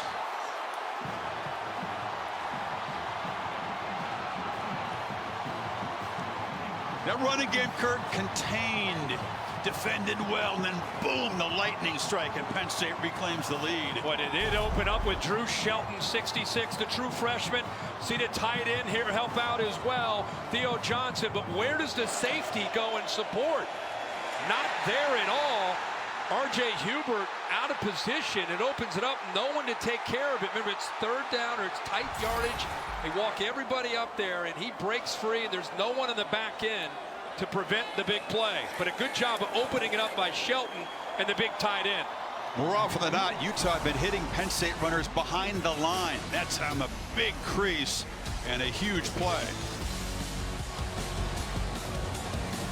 Head to Gatorade.com for exclusives to help you fuel your 2023 goals. AT&T 5G. Too much college football is never too much. And Allstate, reminding you that football season is mayhem. Remember, it's 3rd down and short. Look at the safety, R.J. Hubert, who comes down. He starts to come down in almost a tight zero coverage, but he gets the attention by the official, or by this coach. He looks over, makes sure he's on the same page, gets to the outside, and then he takes the quarterback. But look right here. Is that a hold possibly by Theo Johnson to turn that linebacker to open it up? Bill Amanya says no. Borderline, but no. Well, Penn State, before the game, honored former Nittany Lion and Steeler great Franco Harris. Won 4 Super Bowls, the last of which came right here in the Rose Bowl. January '80 against the Rams. He had a couple of short touchdown runs, and Franco Harris lost just a couple of weeks ago. And to honor their former Nittany Lion, Penn State wore his Penn State number 34 as they got off the bus. That's a nice touch. Very nice. Lost Franco at age 72. One of the most humble stars you've ever met. Such a good man. Rising, trying to answer, rolls out on 1st down, but he threw it behind big Logan Kendall. When we played at Penn State, he was blocking a lot of the time for Lydell Mitchell. It was a tremendous college backfield, late 60s, early 70s. Of course, Pro Football Hall of Famer, and 4 Super Bowl championships in the 70s for the Steelers. Known around the country about, of course, his Hall of Fame career with the Steelers, but boy, we'd see him often back at Penn State games supporting those Nittany Lions. And off in traffic. That's Jackson picking up a few. Nick Tarburton on the tackle, and it's 3rd down and 7 now for Rising. It's a passing game, Clark, that's kind of lost its rhythm a little bit. Penn State only pressured him 5 times in the first half. They got him 5 times in that last possession. Penn State knew they'd give up some plays potentially through the air to the tight ends, especially to Yasmin, but they came in with a goal with Manny Diaz saying, we're going to make Cam Rising beat us throwing the football. We're going to have to load up and stop this running game and get him into 3rd down situations like this. And Rising flushed again, trying to make it with his leg. Shows the toughness, takes a hit, and they do move the sticks across the 35. Well, if you're gonna come after Cam Rising, you better get there. You better have somebody to account for him. There's the pressure right there, and this sums up Cam Rising these last couple years. He just throws his body into that collision. He paid a price here at the end, though, Kirk. Yeah, he's still down the field. It's that left leg. Remember, the knee has been the problem. He's been playing through pain a lot of the season. And a reminder that he was knocked out of the Rose Bowl game a year ago. Took a shot when his head pounded against the turf against Ohio State, had to leave. Hope that's not the case here. We'll step aside.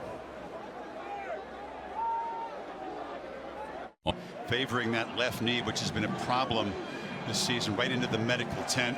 His parents obviously concerned. It was a year ago in this game. He had to leave. A loss against Ohio State.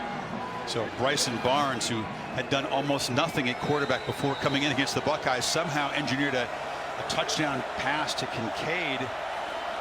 He's had some experience this year. He's been able to get in some ball games. He's much better prepared than he was a year ago, and they throw his first play as a completion to Money Parks. Here it is. Well, if you go back, think about when he had to come in for Cam Rising last year, makes his throw to Kincaid to give Utah hopes of trying to get back and winning a game, in a game that was going back and forth. And like you said, he didn't have much experience at all until he came into that game. Now this year, because of the injury earlier this year to Cam, he in fact had a start against Washington State. So he does have a lot more experience coming in this year. You see the numbers, and incidentally, while we were showing you all that did get waved off, right, Chris? It's an incompletion, yeah, 2nd and 10. So more prepared, but very few meaningful snaps. There's a high one that he has to go out of the air and stab, and he hands the ball to Jackson, who makes it a 3rd down and reasonable here. They'll need about 4.5. Watch the snap here, and watch Logan Kendall, by the way, coming in motion and take the guy off the edge here. Great job of going airborne. Look out, 56. Here comes a big man. Bang! But Logan Kendall has been everywhere. You need a block? If I'm running the ball, I'd get right behind 32. He's got to take somebody out. Transfer from Idaho, 263 pounds worth of tight end. Potatoes. He's playing like he shifts over to the right here. Bernard is the back on 3rd and 4. Play clock at 2. And backpedaling. Barnes delivers the ball, and it's caught for a first down by Bernard. They do move the sticks. Great recognition there. They're testing him. See if he can pick up, keep his eyes on this defense. Here comes the pressure. When he sees that blitz, gets the ball right out to his back. The back has the option there to either pick that blitz up or just slip right by it. He slips by it, on the same page with the backup quarterback. You could tell he's very well prepared by Andy Ludwig in this offense. Comes from tiny Milford, Utah. Rising is out of the tent and walking behind the bench there. Keeper Barnes takes a hard hit and he's knocked down. Holly? Well, guys, Cam Rising leaving that tent, as you can see, but he has played with 2 different knee braces at times this year. I saw them take a bigger knee brace in there, but I don't know that they're going to be able to put that on him. It looks like they're going to the locker room right now with Cam Rising. He has been able to play with a bigger support, but they're going right to the locker room.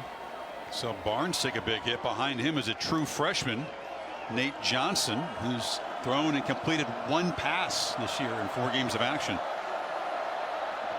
2nd and 5. Another high snap, pulls it down and lofts it downfield. Bailey, and it's intercepted. Lofted it up there, and Jair Brown makes the pick, the 2nd of the day for the Lions. And the inexperienced quarterback pressing just a bit, Kirk. Yeah, goes after Johnny Dixon into the boundary with a taller receiver at 6'5". It's not just about this matchup, it's about where the safety is. Look at the safety, close to being a half-field safety, and he puts air under it. You put air under it, very easy for the veteran Tick Brown to come over and make that easy interception. So not seeing the depth of the safety or where he's aligned pre-snap, floats it into the air, and that's the lack of experience with Cam Rising now headed into the locker room for the backup quarterback. Took a look over the shoulder at the screen to see what had happened.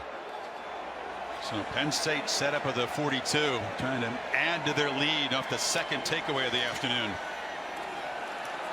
Clifford has to elude pressure, and he'll dive forward for a 3-yard gain. Connor O'Toole got him down.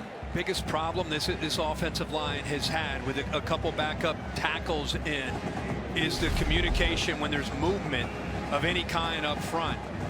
You get linebackers on kind of a delayed pressure, forces that offensive line to have to communicate, make sure everybody's on the same page, and we've seen Utah be able to free people up that way with late blitzes and also twists up front with those defensive linemen.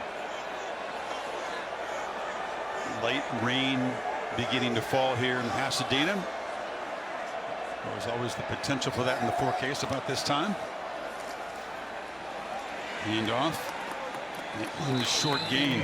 So we better set up 3rd and long here. Be the trademark pink light in the San Gabriel Mountains at sunset. We'll have to live with that. Yeah, that's unacceptable.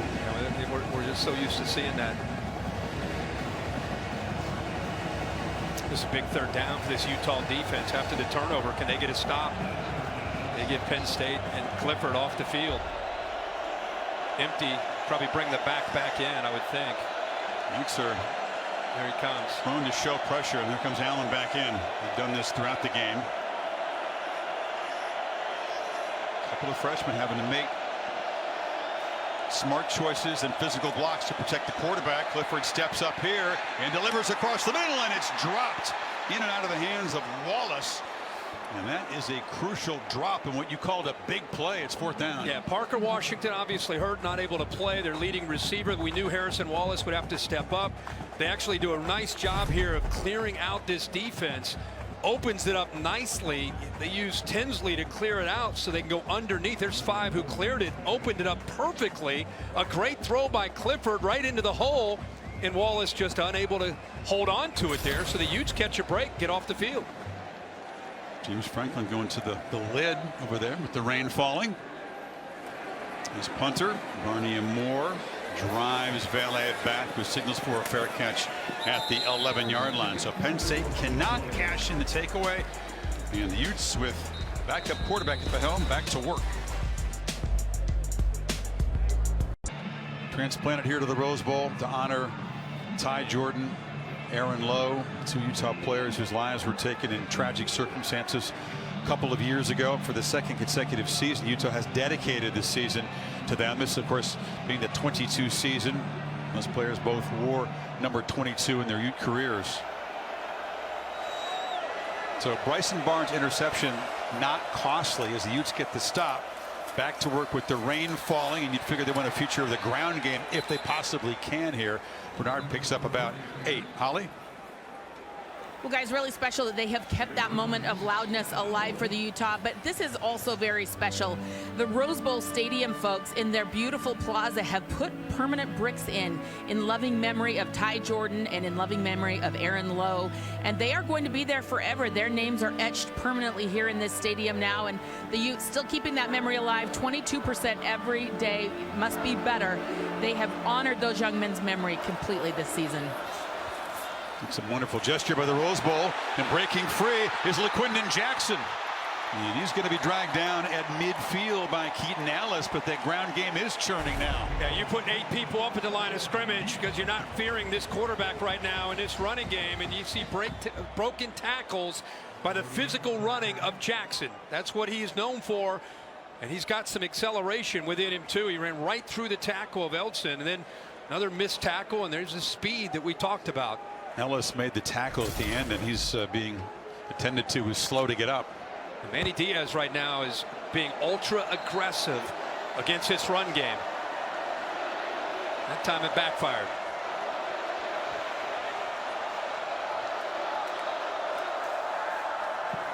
Barnes slipped, tried to plant the back foot on this moist field. Now it slid out from under him, and that's a sack by Robinson and Tarburton combining there. Yep, Tarburton's able to come in on one side, able to get some penetration. So I tell you, Chop Robinson just gets better and better.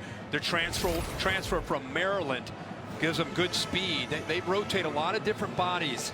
It's a young defense in a lot of areas. You know, you look at next year who they might have coming back, and you lose guys like Jair Brown, you lose P.J. Mustapher. There's a lot of young players to build around. Barnes delivers. He's caught over the middle. Knocked down is Jalen Dixon, who hasn't really gotten loose for big plays so far. It's going to set up a 3rd and long. Bit of a risky play call there by Andy Ludwig. Of course, on 1st and 10, you got to break up some tendencies. You can't run all the time, but by getting behind the chains with his backup quarterback puts a lot of pressure on the offensive line. There's Andy right in the middle there, one of the great offensive minds in college football. Penn State fans making some noise for their defense. Penn State crowds the line, brings the pressure. Barnes is well protected, delivers a long throw to the sideline. Vele makes the grab but cannot escape the tackle of Kalen King, and it's 4th down and about 4. Yeah, play man free that time. They spied with Abdul Carter. Leave your best corner out on an island. Pretty good job, Chris. You indicated it. Some pressure, but picked up, gives him enough time to at least execute and make the throw, and King makes sure to keep him short to the 1st down. Good job of being aware of where that 1st down marker is by King. And with the backup quarterback in there, even in Penn State territory, Kyle Whittingham has the punt team out there trying to pin Penn State back, play field position. Yep. Shows you the confidence he has in his defense. Meester waits and then gets the punt away, and it's fair caught by the coverage team at the 5. He went down. He was bumped ever so slightly after he got the ball away and is rolling over. So he's in agony. This would be great to see if he was touched.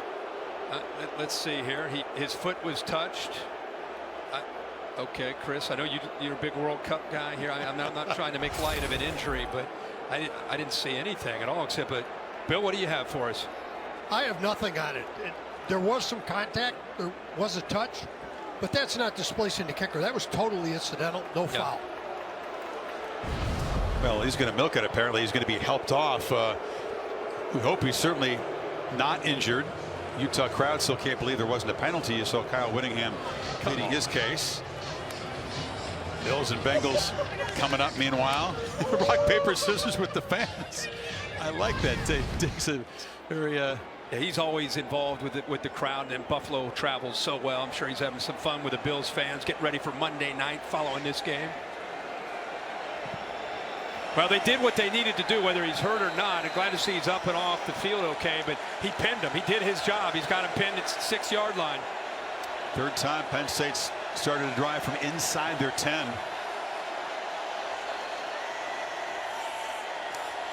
The last time it was a big touchdown run by Singleton. This time it's Allen who has to work hard just to get about a yard on the sidelines. Vaki has been patrolling all over the place, the true freshman for the Utes. Man, has had a good job of setting the edge right here. This ball bounces. You know, they take it away and on the play side, so he's trying to bounce it and get it at the back door. And this true freshman, Vaki, at 6 feet, 208 pounds, does a good job in coverage and a good job in run defense of setting that edge all night. He's strong. He's made a couple tackles while laying on the ground just with arm strength. Put a star next to him for the next few years. He is a superstar in the making as a true freshman. 2nd and 9, final 40 seconds of this third quarter. Allen runs hard but makes it only to the 11 before Connor O'Toole wrestles him down, and then figures to be the final play of the third quarter. Gloomy evening in Los Angeles. So Penn State with that long touchdown run by Singleton, the only points in the third quarter. 15 minutes to play in Rose Bowl 109, and Penn State has not surrendered a lead, and they've been on top after 3 quarters. See if that can continue. Final quarter coming up. Rain falling in Pasadena. You're watching the Rose Bowl game presented by Prudential on ESPN.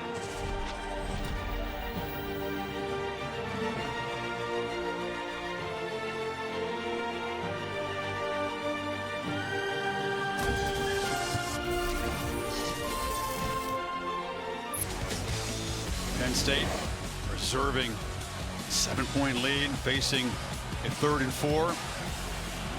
Rose Bowl has their Hall of Fame, and Darrell Dunn, an inductee, worked the Rose Bowl Stadium for 27 years, part of that crew. Utes crowd making some noise here. Big play here, field position wise. It's Johnson who motions in off the play fake. Launch downfield, has a man wide open. DeAndre Lambert-Smith. Penn State's second long-distance lightning strike, 88 yards.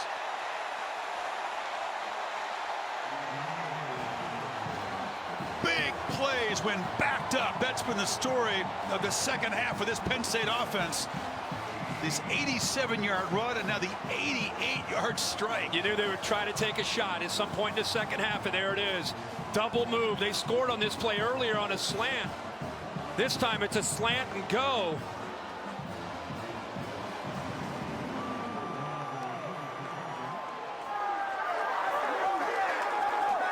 Longest touchdown pass in Rose Bowl history.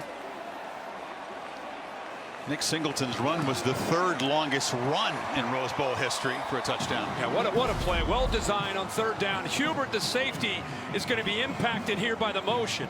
See how he moves just by the tight end moving. It gets him to the half field. Now you've got that look that they went to a little bit earlier. Remember this play right here? They gave this look, try to get this safety up, and then they hit the slant. Well, this time, instead of the slant, it's a slant and go. The safety has his eyes on the quarterback and that little pump fake, out of position, and Clifford makes him pay for it with a good ball to Lambert-Smith for the touchdown. Little slant and go, and the safety's eyes in the backfield on the quarterback. He sells it with a pump fake, he bites on it, and he goes over the top. Look at this, right there. Boy, Kirk, R.J. Hubert's had a tough half. He was the guy that was beaten on that long touchdown run when you pointed out he kind of got up in the wrong gap and beaten that time. And the man by far best equipped to lead Utah back remains in the locker room. Cam Rising's parents have joined him there. Our sports injury analyst, Marty Jaramillo, has been with us all year, phoning in to report that procedure would be you take him back there to x-ray to make sure there's no structural damage to the knee. It looked like he was walking okay when he went to the locker room, so we'll see if they can brace him up and get him back out here. If not, it's going to be up to Bryson Barnes to lead him what is now a 2-touchdown comeback. Taco Bell bringing the Liv Moss student section to the Rose Bowl game, picking up the tab for students from each school so that these passionate fans can enjoy the Rose Bowl. And now a Utah team that likes to run the ball to set up play action, down by 14 in the fourth quarter with a backup quarterback. They've only thrown tonight for 115 yards, and now they get into obvious passing situations, which allows the Penn State pass rush to come after him. Quarterback keeper, and the Lions are all over it. Slamming him to the ground is Adese Isaac. He's had a great night. Both he and Abdul Carter have been all over the field. Watch him here at the top. 20 comes down and is able to get outside, and Carter also flying around, man. They're playing with a lot of confidence right now. They should. A lot of confidence, a lot of edge. That was an aggressive tackle. A lot of speed, too. Uncomfortable to be behind the 6 on second down. Barnes on the move, delivers a low throw and incomplete. Couldn't get it to Yasmin, and it's 3rd and 13. A lot of different coverages, a lot of different movements, trying to make this quarterback without a ton of experience, and Barnes have to think after the snap. That time Jonathan Sutherland really confusing him, made him hold the ball, and that's why he ended up rolling to his right, trying to find an open target. Pressed into duty, down by 2 scores. Aggressive defense. Will Manny Diaz come after Barnes here, or play back?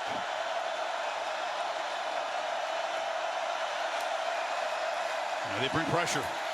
Barnes swarmed and sacked. They're breathing fire now, this Lions defense. Yeah, they sure are. They bring pressure from out here. Really, they come from everywhere. I mean, this is what you said. Should they sit back or come after? This is Manny Diaz, right?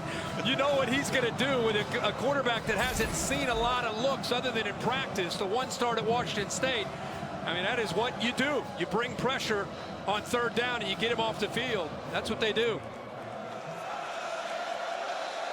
So the Utes defense going to have to get a stop here. Tinsley back to receive the punt. Bowminster puts it very high and short, and it's going to bounce backwards. Did it touch a Lion?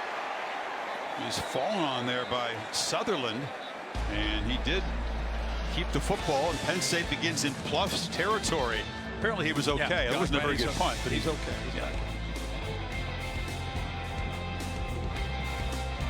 Here, they're beginning to enjoy the party. Up 14, trying to add to it from great field position. They're still singing. You know, Penn State's 2 touchdown plays came on 3rd down. It's quite remarkable against a very good defense on 3rd down, Kirk. 280. The Penn State's 384 yards have come on 3rd downs, mainly those 2 long strikes on after getting pinned back inside their 10. Yeah, and one of them on the ground, one of them through the air. One of them where they use where they just get physical to line of scrimmage and get Utah out of position, and the other one on a slant and go. 2 3-play drives of 95 and 94 yards, the difference in this Rose Bowl so far. Clifford launching downfield, has a man wide open, and it's Wallace. And once again, R.J. Hubert is the closest Utes. What happens here? I'm trying to figure out. Just confusion there with Vaughn. He definitely has his eyes in the wrong spot. Not sure he's on the same page. Just lets him get downfield, Wallace downfield, without putting any hands on him at all. I just think he had the wrong look right there with his eyes in the backfield. Just kind of in no man's land, and a good job of recognition by Clifford. Utes defense known for being ultra aggressive and very effective, looking very ragged here in the 2nd half, and Clifford all kinds of time, delivers a long throw, and it's Tinsley working down to the 10-yard line. Penn State trying to drop the hammer here. Yeah, I think Sean Clifford in his passing game starting to really feel it. Time to throw. Clifford, the veteran, dicing up this secondary. This time going after Broughton, who I thought they would try to go after. He's in for Clark Phillips, who's one of the top corners in the country, not playing in his game. I thought Ford would be the target, but it's been really a mix. They've gone after Vaughn on one side the previous play. This time they come back, go after Broughton.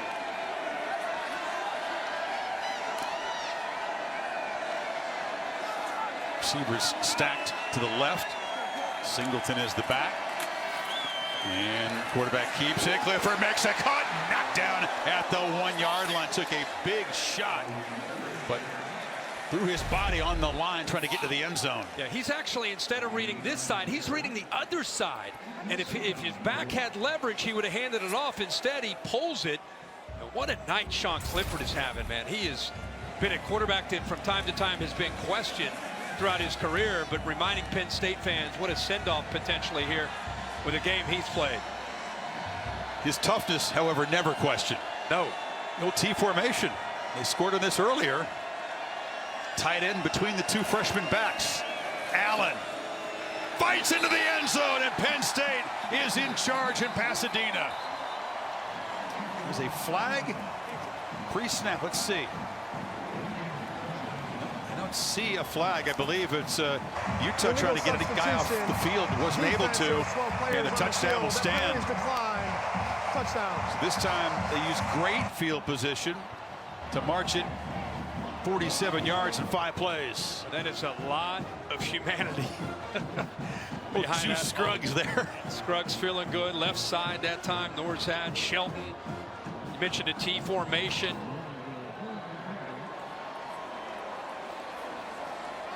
It's produced a couple of short touchdown runs, hasn't it? Old school football. Mike Yurcich, very creative.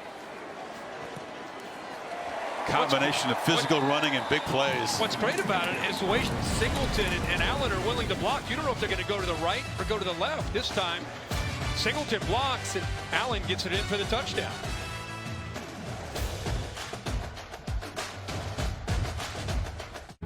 Lyon there doing some left arm one-handed push-ups. It's good work. He may not be done either.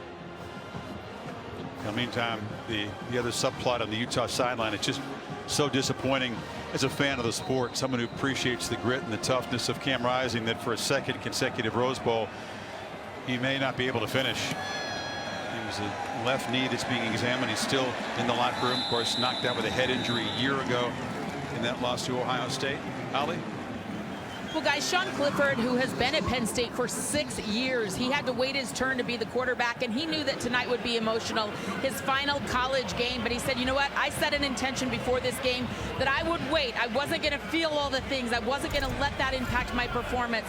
He said, I did text back and forth with Cam Rising about watching C.J. Stroud and Stetson Bennett leave it all out on the field in that game a couple of nights ago, and he said, that's what I want from my team. And Sean Clifford doing Penn State proud tonight. What a great performance for this young man. That's a great point, Holly. And meanwhile, trying to find things going on the ground. A flag is out behind the play as Jackson is knocked down. You know, Clifford told us he was kind of proud as a quarterback, and he knows both Stetson Bennett Holding and number C.J. 32. Stroud. Offense, 10-yard penalty. It's a hold Still to first back him down. up 10 yards. He was just proud to watch that duel unfold, and you know, he knows C.J. well. Didn't want to text him after the game because he knew he'd be disappointed, but he just appreciated the show like we did. Yeah, we had a chance to sit down with him yesterday. He just had the calmness of a guy that's been around for a long time and had plenty of highs and some lows, and has grown and learned and become a veteran guy. And he wanted this more than anybody. He wanted to win this game and be remembered for being one of the better quarterbacks that Penn State's had. It's tougher and tougher for Barnes. 1st and 20 after the penalty, and then just run it to Quinton Jackson. Cam Rising's injury obviously has been a focal point in the second half. Penn State's big play dominance has been part of that too. Since he went down, yards are 145 to 56. Penn State has 240 total yards in the half.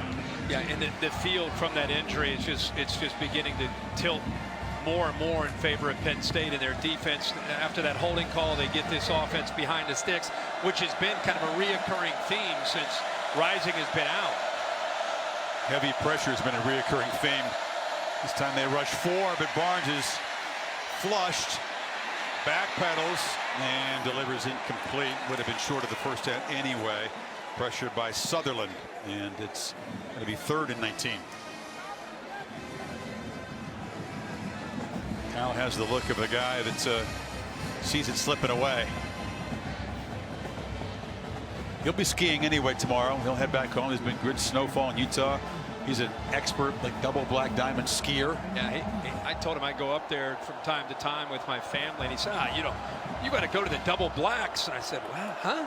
No, I'm not looking for the double blacks. I said, we're going to drop you out of a helicopter into the type of snow you do. He's 63. He's inspired. It's sickening how good he is in tennis and golf, skiing. Yeah. Barnes will be dragged down inside the 5. Jair Brown's got him, and Penn State is flexing. What a performance in the second half by this defense, regardless who the quarterback's in. How about Tick Brown coming down late right here, and then watch this move right here. Underneath, just so quick. Big offensive tackle trying to be able to deal with a blitzing safety. Loses his footing with an outside move and then back underneath.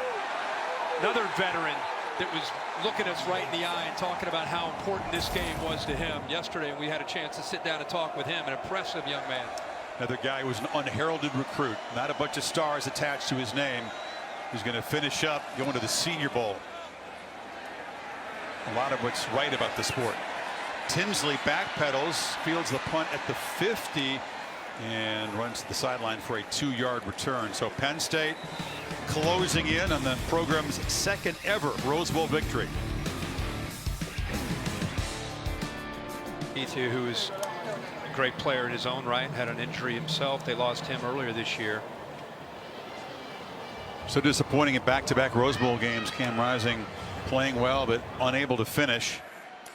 And now Penn State trying to finish the Utes off. Clifford on the keeper will be trapped behind the line of scrimmage there, sacked by Diabate.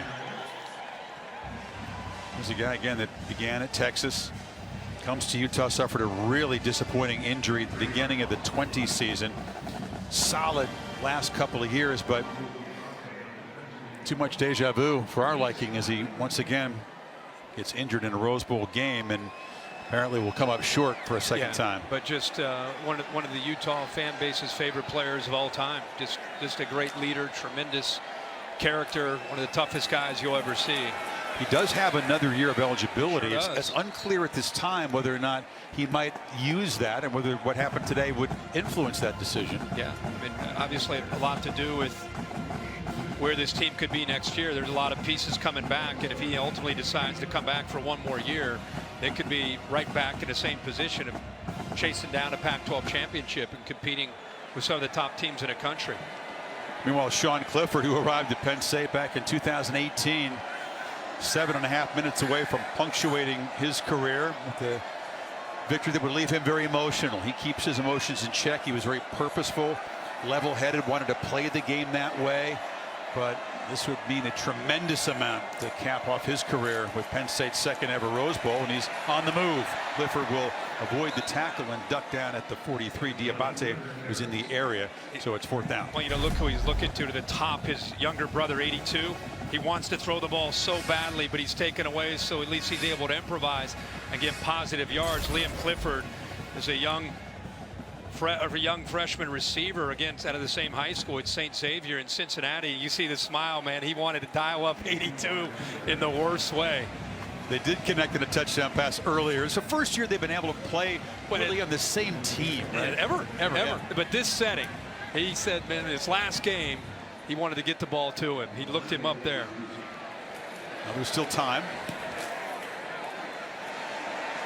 And bounce down at the 1. Did they down it? Big fella showing some athleticism. Chris Stoll, the long snapper, hustling down there, and they're talking about it. What's that all about? That was beautiful. Great play by Stoll, who was the long snapper of the year, handling the ball at the 1. So really difficult for Barnes and the Utah offense now. Deep handoff. Jackson fights for a couple of yards. Looked like Katzer 45 almost got penetration. Had a chance to make a play in the end zone. Jackson lucky he's lost his balance. Penn State, man, they're not. I don't think they're looking at the scoreboard. They're still swinging down there.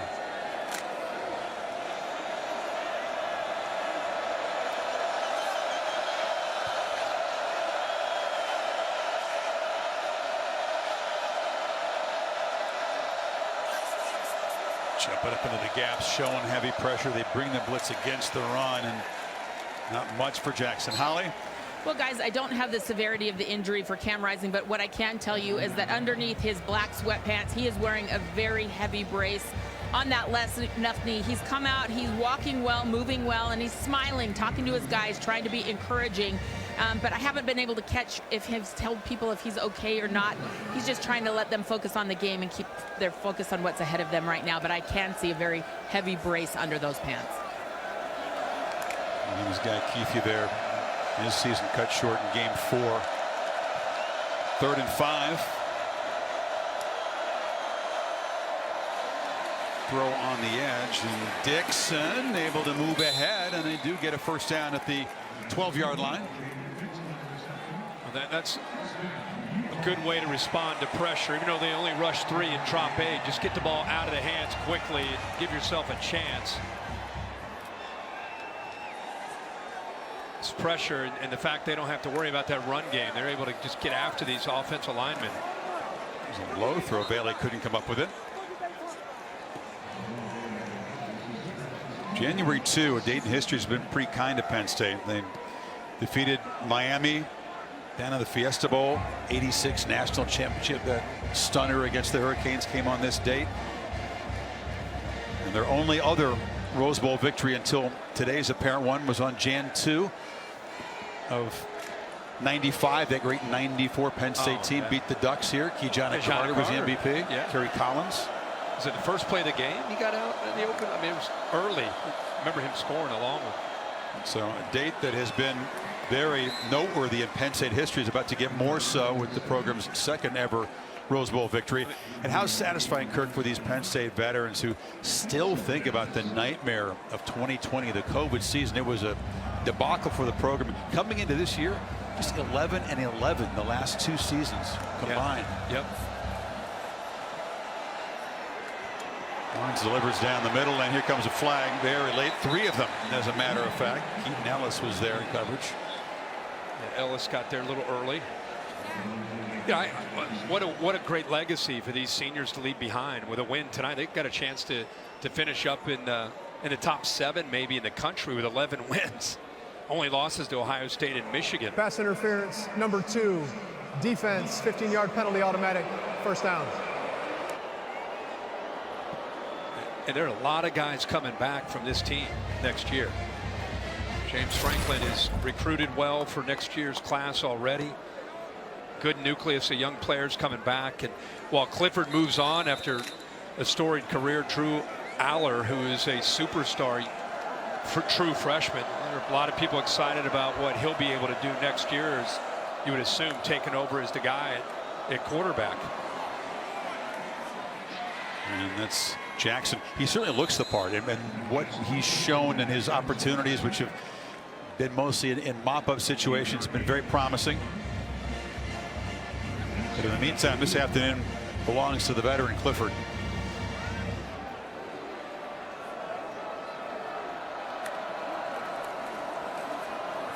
Barnes gets outside the pocket and just throws it away.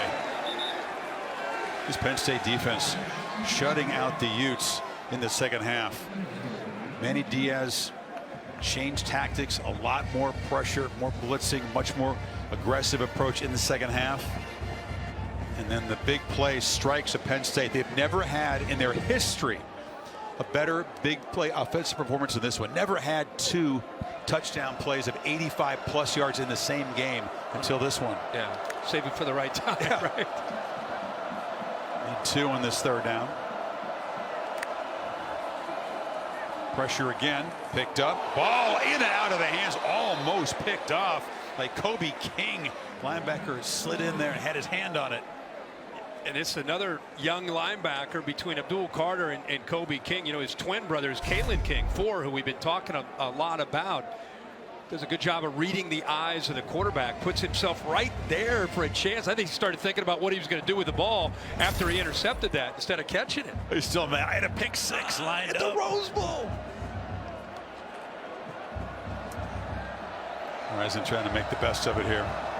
But this one stings. Don't let the smile fool you. 4th and 2. And the Lions Bills are going to swarm him and take over on downs. Vanover made the stop. What a performance by this defense in the second half. I know that for a lot of it, Rison wasn't in there, but they made it hard on whoever was playing quarterback for Utah. Yeah, Manny Diaz has rotated a lot of people in and out of this lineup throughout the entire game, but especially once they built this lead up, and there has not been any drop off at all.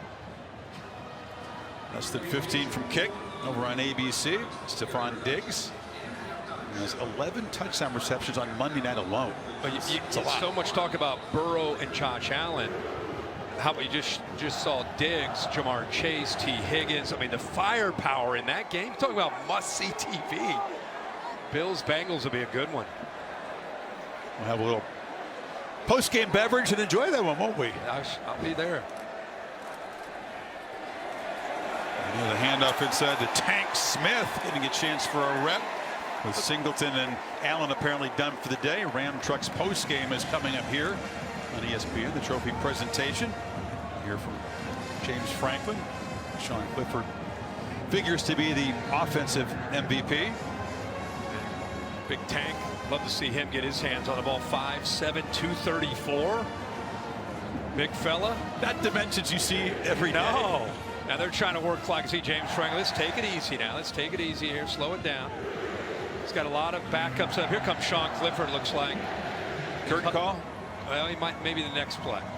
Maybe he's going to do it now. Yep, here he comes. Waving there it is, fans. Yep. A career that began with a touchdown on his first college pass back in 2018. James Franklin's telling everybody to stay back. He wants Clifford to have a moment to be able to walk off by himself. I mean, it was a brilliant start. It's a spectacular punctuation. Ups and downs in between. And there's some emotion from Clifford. He's finally letting it out.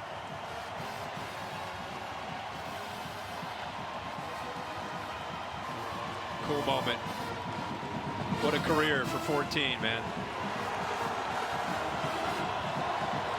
James Franklin made a joke when they showed that very first Rose Bowl, which involved Penn State. He had to be sure that Clifford wasn't involved in that game.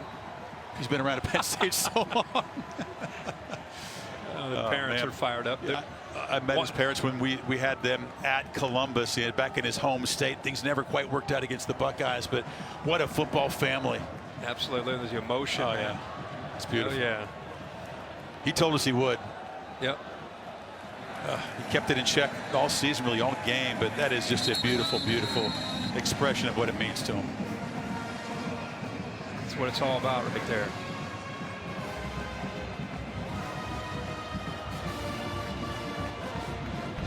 Capital One rewarding performance details what Clifford did. He was just sharp. He was excellent on third down. So precise. Avoided the mistakes that have plagued him occasionally in his career. Razor sharp. Yeah, and I think it was his ability to read and recognize coverage gave him confidence on where to go with the ball. Yeah, he's done this so often throughout his career. When he is in that zone, he's accurate, in command, and provides incredible leadership. You can see the intangibles. I mean, they're in the guy on that sideline he hasn't hugged. Offense, defense. There's the guy, long snapper. He's giving him a hug. This is Drew Aller. He's the next man, as you pointed out. Be high expectations for this Penn State team off of what they've seen at the end of the season. They'll get West Virginia in their opening game. Clifford to the next level, Kurt. Yeah, what do you think? Yeah, I think he'll have a great shot. He'll have an opportunity. I think he's going to the Hula Bowl to have a chance to do that. Told me he might have slipped out of the room. You didn't hear he's going to Iceland for a week before he heads to the Hula Bowl. I approve. I knew you would. I forgot to mention it's a great plan. But yeah, just I'm sure these last 5 or 6 years just flashing through his mind right now. There's another. Seems like there's PJ Mustard for another vet. They've been together. See the emotions again from both those guys. Mustafer's been there forever. Clifford's been there a year longer than that. So forever plus 1 year. That's right. You keep it on the ground. There's your guy Tank on third down. So time ticking away here, and the countdown for Josh Allen and the Bills getting his guys fired up. At 17, he looks like they of course want to win the game, But make no mistake, two of the faces of each franchise, quarterbacks going head to head. And of course, Clifford from Cincinnati. I'm sure he's a big Bengals fan. Not right now. It's all about the brotherhood and the love that he has for his teammates. Who you got? Bengals, Bills. What do you think? I'll go Bills because you want Bengals. We're just balance it I out. think I love the Bills actually, but I do live in Cincinnati and love to see the Bengals do well. I'm going to go with Burrow at home. It's a tough place to play. Aller on 4th down, just lost to the end zone, and it's incomplete. They gave the young guy a chance to try to throw a touchdown pass in the Rose Bowl. So the 2 losses to Michigan, big, and Ohio State at home, closer game. They actually had the lead in the 4th quarter of that game before the Buckeyes rallied. And Penn State does their job here and punctuates their season with the program's 2nd ever Rose Bowl victory. Looks like the boys are putting together a plan there with the Gatorade. Well, the chemistry on this team has been special, and all the veterans we talked to pointed out that it starts with James Franklin, how much he cares about them as people. That was interesting. Yeah. I asked all 3 of the captains, what makes you guys get excited about playing in this game? And they talked about their love for their coaches. It starts with James Franklin all the way down to the assistants. And it was an interesting kind of a mature answer. It was putting the rose petals. Rose petals souvenirs. He's like, nowhere else to put it there. Yeah, that's great memory right there. But he said how much they invest in the film study and prep and all that, and how much they care about us as people. They said it's the least we can do. Clifford is used to orchestrating things. Apparently he's got a plan here. He met hit for the head coach with those rose petals. Are you going to dump them with rose petals? Yeah, that's better than Gatorade. James will like that a lot better. There's a play made downfield by Vele, and here we go. Sneaking up, sneaking around. He needs a block. He needs to screen the coach. Still scanning the field. There he is. Went flat bill tonight, huh? After it started to rain. Yeah. Adjustments. For the first time tonight, Clifford can't find a man. Yeah, well, he can't find anybody. So much for the plan. Well, there's still a minute 42 to go. Utah, by the way, still battling here. Quarterback going to be spun down, and that's another sack for Penn State. That's their 6th of the game. 5 of those in the second half. Didn't have any sacks until very late in the first half. Weren't pressuring Rising much at all. What was the last play, I think, of the first half? Barnes this time eludes pressure and dives forward.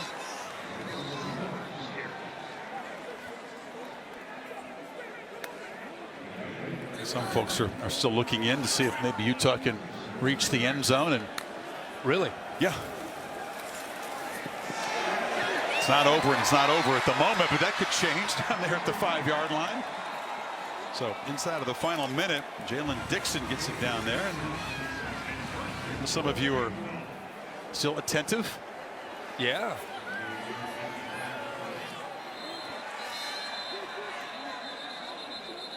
And Penn State will take a defensive timeout. Charge timeout of the half. It'll be a 30-second timeout. Coach Franklin does not want to surrender a touchdown here late. And it's a good thing Clifford didn't dump the rose petals on him in the middle of this. Folks dressed in Penn State white, locked in place to celebrate every second of this. Goodyear providing the aerial coverage on this gloomy evening, celebrating the challenge of road games everywhere. Are you ready for the road? Goodyear, more driven.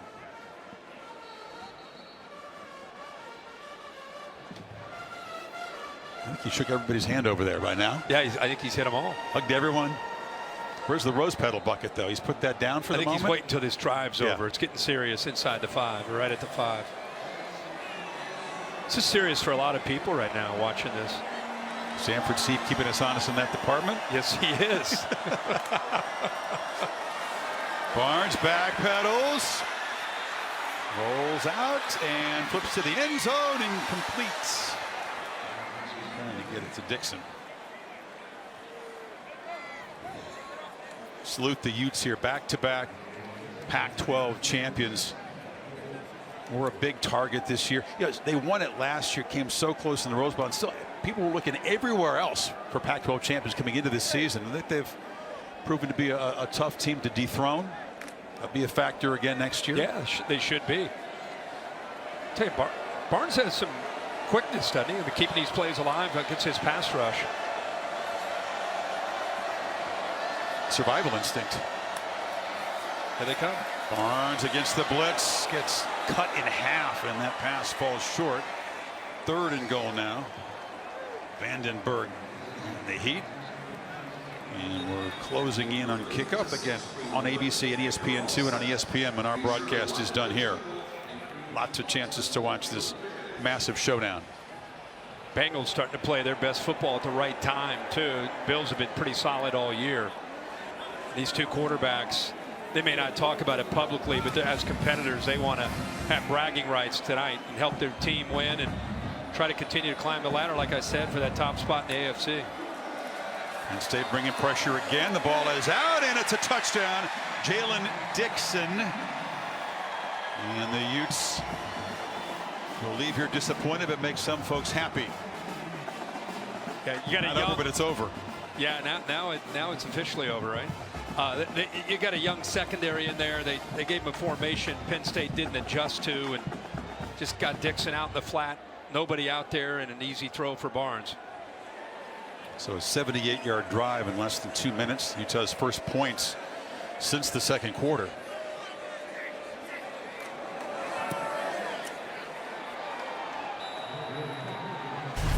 They go with a condensed formation here, and you can see the safety, how deep he is. And just his eyes in the backfield, nobody out in the flat at all. They have 2 receivers on 1 defender.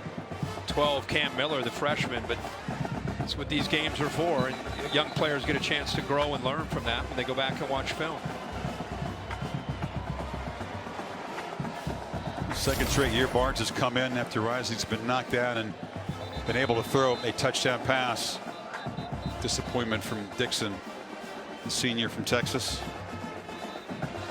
I think that's when it hits you, right, as a senior, is when you realize that it's over. You know, and this is the last time for a lot of these guys, last time they'll play a football game. Correct. And you know, you start to you miss your buddies. You know, you miss the camaraderie, you miss the bus rides, you miss the locker room, you miss walking to class, hanging out, just the stuff that has been such a big part of your life. It's not just about the money, or it's not just about advancing. There's so many of these guys will be done playing, and it's about just the love that they have for each other, and how that's over for the seniors. The onside kick, and it's fielded. The Utes are offside anyway. That's beautifully put. There's going to be tears in both locker rooms. There's already been tears on both sidelines tonight for different reasons.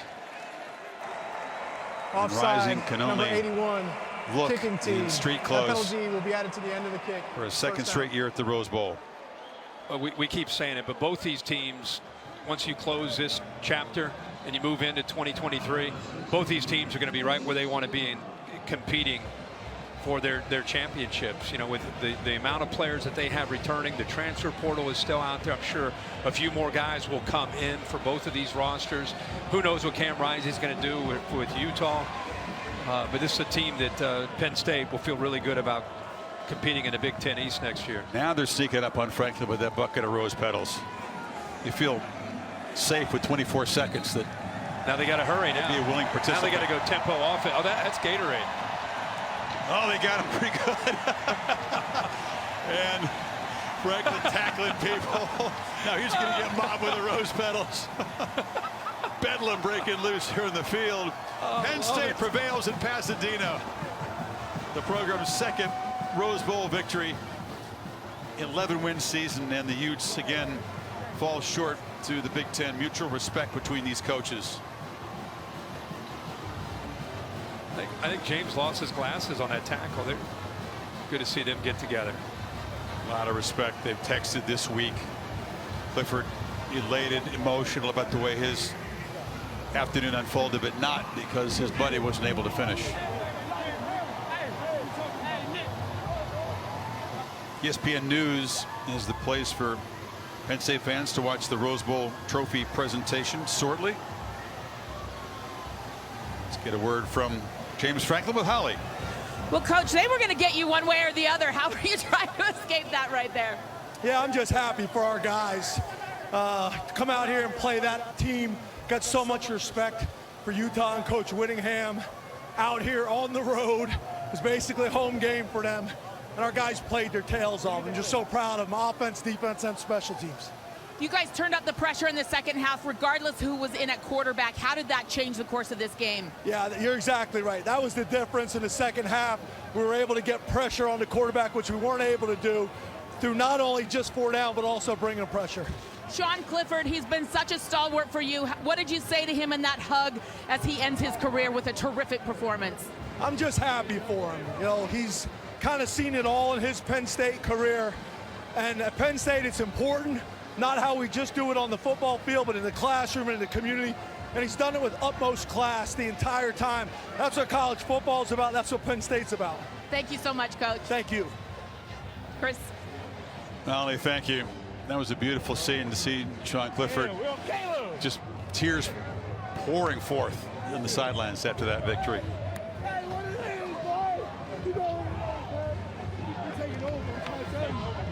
These veterans talked a lot about what it meant for them to play Penn State football and how low things were a couple of years ago. They came back last year. They wanted to bounce back strong, but it did not end the way they wanted it to. This year, obviously, a couple of losses in the conference. They thought they had a chance to get to the playoff, but this was a hell of a way to finish the season and a career for those guys at Penn State. Yeah, this is a big goal of theirs. When they found out they were going to the Rose Bowl, there were a lot of people that said, how good is this Penn State team really? They played 2 ranked teams, lost to both of them, Michigan and Ohio State. How good are they?